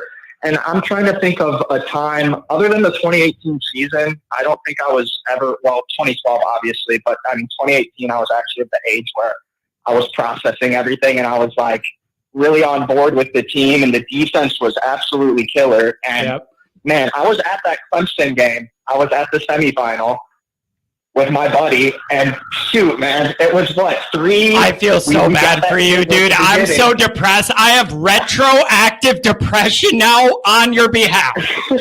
I have retroactive depression, man. I feel bad that you had to be there for that. Oh my God. What a nightmare. Dude, it was tough. Me and my buddy literally after the game, we didn't even get an Uber ride home right away. We were just walking around talking about the game, like how much bullshit it was, and shit talking Kelly. And you know what else? Dude, you know what else too? Think about this. Think about this too. I talk about this all the time. Look at the years Notre Dame made the playoff. They match up with like the best badass teams each time. We played like a team that's unbeatable. There are other playoff years where Notre Dame maybe wouldn't have won the playoff game, but it would have been like close. We happened to make it against two dynamite teams. And if you go back to 2012, Notre Dame was a play away from Alabama, bro. Notre Dame was a play away from playing Kansas State. Notre Dame was a play away from playing Kansas State for a title. Kansas State versus Alabama. We would have absolutely murdered them. Yeah, and then you know what would happen? Follow me here. I've played this out. If Notre Dame would have played, follow me here. This is sick. Okay. If Notre Dame would have played that out and played Kansas State instead of Alabama and won, remember, the next year is when they came up with those academic allegations for the tutor scandal or whatever. Some tutor wrote a paper. Oh, yeah. Okay, so they would have vacated those wins and rescinded our championship anyways. So maybe it's better that we didn't even go down that path. You know what? I think it might be better as well, because then Brian Kelly would be looked at as some sort of hero. Yeah, that's a good point. Because you know what I don't want? Statue. I have been asked 50 times by people. They say, John, Brian Kelly is the winningest coach in Notre Dame history. Oh my God. Let me have you counter real quick. Do you think he deserves a trophy? Exactly. That's the second part. And then they ask, doesn't he deserve a trophy for that? Number one, I say, most wins and most losses. And then number two, I say, you only get a statue at Notre Dame for a championship. I don't care if you win 700 regular season games. You only get a statue that lives forever outside a Notre Dame Stadium entrance at the Stadium Rockney Build if you win a damn title, period, That's right. And that's about the only good thing Brian Kelly ever said. He was like, you got to win a championship. Bro, what about this? Like, what about this, too? What about the fact that he's a dick and the way he left was a dick? You don't get a statue anyways. You don't get a statue anyways. Yeah, How about that? No. I mean, he left how he came, dude. He left Cincinnati the exact same way. Yeah, it's the exact same thing. It's the exact same thing. So let me ask you this. What's your prediction for Notre Dame's record next year? It's very interesting. You got 3 programs perpetually in the top 5. What do you think this record's looking like? Look, I've been the biggest Marcus Freeman supporter since he was at Cincinnati, and I saw that D putting up or not allowing teams to put up the numbers they would normally put up. I was like, dude, I want this guy. I literally thought Notre Dame was going to screw this up, and we weren't even going to get him as a D coordinator with Brian Kelly. I thought his ego was going to get in the way of that, and then I didn't think we were going to hire him because Kelly left after 1 year. But yeah. I'm glad we're in this situation. I'll take the learning curves we have to deal with. I'll absolutely take it. I fully believe in him. But for this upcoming season, man, I want to say 11-1 should be the floor. I honestly think that we can go undefeated because I think Hartman's like such a talent. Wow. Okay, so you have them. Here's what I looked up, right? Just what you said. Mm-hmm. I have a statistic that backs you up on this. What I saw was they have like WAR, like baseball, wins above replacement, or like points gain kind of thing. They're estimating that Sam Hartman over like an average quarterback is add 7.25 points to your average per week. Think about the difference of scoring a whole nother touchdown every week. That's a big difference, is it not? Well, also think about the difference of being able to throw the ball down the field. Like, can we ever open up a game with like a shot down the field? Give me a play action post. What do you think this is? What do you think this is? This is Notre Dame here. We don't throw the ball around and play exciting, high-level, electric, fast-paced football. Now, let me ask you this. Uh-huh. I am thrilled we're getting a guy that can throw the ball all over. I love that. He was the number 1 guy with the most passes beyond 25 yards last year. I love that. But what I can't have happen is we cannot give up our physicality to cater to that whim or desire to want to throw it. It's very, very important to me we integrate what Hartman can do with his arm, but not lose our physical identity. That is a big priority to me. You can't give that up. That is the culture of this team. You got to have that. I know, I 100% agree. And I mean, our physicality should come from Estime. Like, dude's an absolute beast. And honestly, in some of these games, I don't know why he's not getting more touches. When I see some of these packages come in and we're running it up the middle with Tyree and Diggs, look, I think they both have talent. But, like, if you're going to run it north and south, literally put in Estime. He's a bulldozer. Yep. It makes if you're going to do that. Some of these defenses. Yeah, if you're going to do that, let me ask you this, too. I felt like at times during the year, I would have preferred Estime get more carries earlier in the game to start establishing that physicality and downhill nature. There was a lot of ball games where we had to get way deep in the game before he was a big part of it, and I disagree with that. I want that guy to deliver hits early and set that damn tone. Absolutely. I wholeheartedly disagree with how they used him. And I mean, I have big issues with Tommy, and I'm quite skeptical still. But I mean, dude, if he doesn't make something happen with Hartman and the rest of this roster he has, it's all on Tommy. There's zero excuse. That is when make it or break it. When they landed Hartman, number 1, I thought, Notre Dame just got noticeably better. But the big picture benefit of landing Hartman is you're really going to see what Tommy Rees is made of, because there's no excuses. You have a guy with this body of work that is very strong, can make all the throws, make all the reads, read the defenses, and there are no excuses. So my favorite part of this is if he's still around, you are going to see for sure whether this is the real deal and he just needed high-end talent to work with or not. We're going to find out. I mean, do you think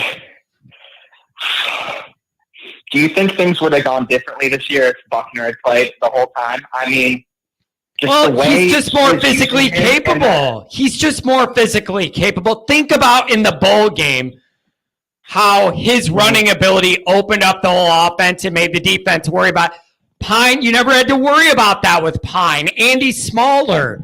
So, yeah, it's a Pine can't throw the ball more than 20 yards. Right, but even if you take out the passing game, what Buckner's capable of with his legs would have changed everything this year. So it's just frustrating. And in a way, I feel bad for Freeman because that is some crappy luck year one, man. That is some rough luck year one. That's rough. And that was another thing I wanted to touch on was literally Freeman's schedule coming into this year is tougher than anything Brian Kelly has had to face of recent with his most success these past 5 or 6 seasons. And that was 100% why I when he dipped out, I was like, I mean, he had to see the schedule and he knows what the depth chart on the team looks like. He knows who he has in there, and he doesn't put in the work in recruiting like you talk about on the show all the time. I mean, he never did. And look, that same effort shows up on the biggest games too, as a direct correlation. Like he's never prepped for the big games because he doesn't put in the necessary work and he plays scared. I can never get behind somebody playing scared. You're literally on the biggest stage, the biggest moment. Notre Dame has a historic history built on championships, and you're going in there like little puppy dogs. That's not going to win. You're playing to not lose by a lot, and then you lose by a lot still. So who cares? And just go out there and attack them. Bring the fight to them. Here's the big thing, man. Here's the big thing with Freeman. No one knows if he's going to develop into an elite game day coach, but I love everything else he's doing off the field and behind the scenes. I love it. He is recruiting the way I always knew Notre Dame had to be recruited to be able to even compete at all. He's doing it. And so it just all these things. That gold throne and stuff. Dude, I always bragged all my friends who don't know football. It's like, how cool is it that our helmets actually have gold on them? Like, dude, we do so much stuff here. There's so much tradition in the program that so many other programs don't have. Like, I know South Bend is South Bend. Like, I'm from the area originally. It's cold. There's not a lot to do. But shit, man, if you're a Notre Dame football player, you're like the star of the town. It's not for everybody, and I like that. Like, right? Does that make sense? Notre Dame is not for everybody, and I like that. Like, and that also brings me back to Freeman again. The head coaches that succeed at Notre Dame the most are guys that know it's about Notre Dame number one and your ego number two, not the other way around. And the guys who don't succeed in Notre Dame never get that. Kelly didn't get it. Weiss didn't get it. And they're both out of here. Dude, Kelly's literally not letting alumni, former players, come back on campus. He's a dick. And stuff. He's a dick. Clown. He's a Are dick. You serious? He's a dick. He is. So whatever. And I mean, you could see it with Freeman from day one. Literally, like how he talks about the university and the tradition and all that. And he gets it. He asks for it. He gets it. He never gets heard it. that with Kelly ever. No. I'm going to tell you this. And then this show's going to end because I've been on for over 3 hours now, and that's a bit long for me. I'm going to tell you this. When Freeman got hired as D coordinator, a month later, I started getting text messages from my contacts that work in compliance at Notre Dame. So they work there. They like my show, like whatever. They tell me when stuff's going on. He was there 4 weeks as defensive coordinator, and my contacts in compliance were reaching out to me saying, he is messing up the entire operation here because he has so much recruiting paperwork he wants us to go through. We are not built to accommodate this workload, and everybody's struggling and freaking out. Right away, I said, dude, this is the best news I've ever heard. They couldn't believe the paperwork he had them doing so he could go recruit. So many guys. This guy. Isn't that funny? This is literally one guy, and Kelly's been there for so long, built up his whole staff and everything, and he's one man that comes in, changes everything, and is like flooding their system, and they can't handle it. Yeah, that tells you everything you need to know. Yeah, about the recruiting exactly. process before he got there. Exactly. So when I started hearing that, I knew, I'm like, dude, maybe this is the guy we need then, because he's actually putting in the work. Like, give me a break, okay?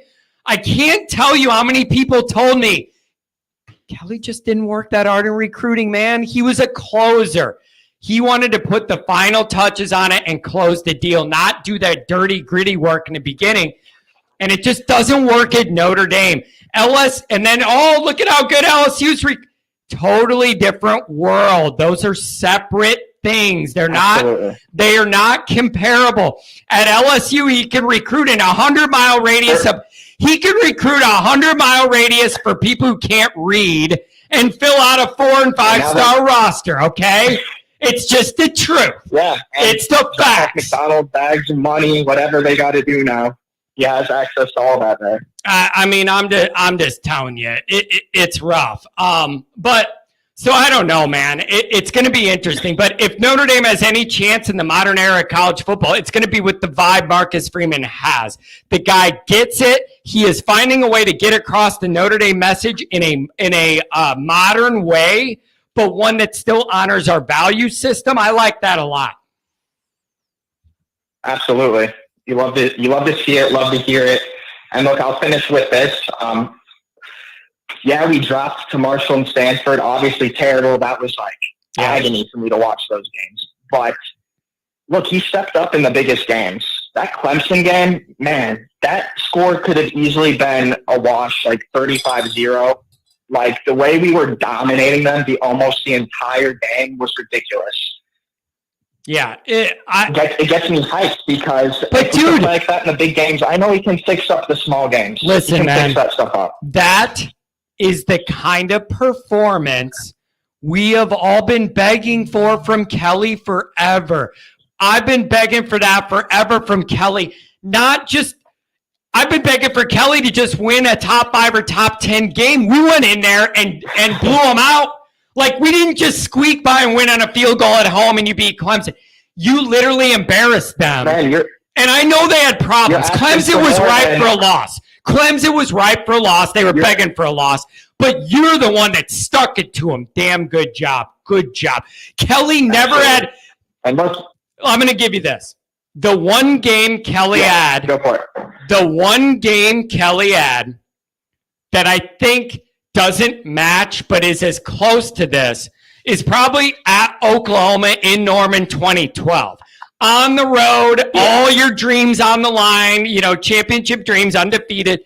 And they went in there and won that game at their place at night. I remember it was Halloween weekend 2012. That was Kelly's most impressive performance. Ryan Kelly rode the back of Manti Te'o, okay? Yeah, and he rode the back of he rode the back of Lene Kakua. Yeah. That's bad. That's it. Nope. The show's over. Nope. That's it. The show's done. Nope. That ended it. That is the perfect stopping point. We're done. That's it. I gotta go. I've been on here over 3 hours. I got a bunch of people waiting. I just can't get to it, you guys. 3 hours is a long time. We could do it again, but I'm over 3 hours and I'm about cooked. But we're gonna end it on that one, man. Great call, though. Give me a call again. I'm going to do more night shows. Absolutely really, will. very these night ones. I'll definitely be in contact. Very, very good call. Give me a call, man. Anytime. I appreciate you. Thanks a lot for listening. Appreciate you, man. Have a good weekend. Take care. Oh, man, I'm sorry. I got a bunch of callers still. You guys, I can't go anymore. We're well over 3 hours. But listen, this was fun. What is this? It says, Johnny, beg for ex-Notre Dame players to come on the show. Goolsby's coming on. He's coming on next. I've been talking to him, and he loves my vibe, and I love his vibe. Goolsby's no BS. Goolsby don't bullshit. All right? That guy lights people up, and he has the credibility of being a Notre Dame player.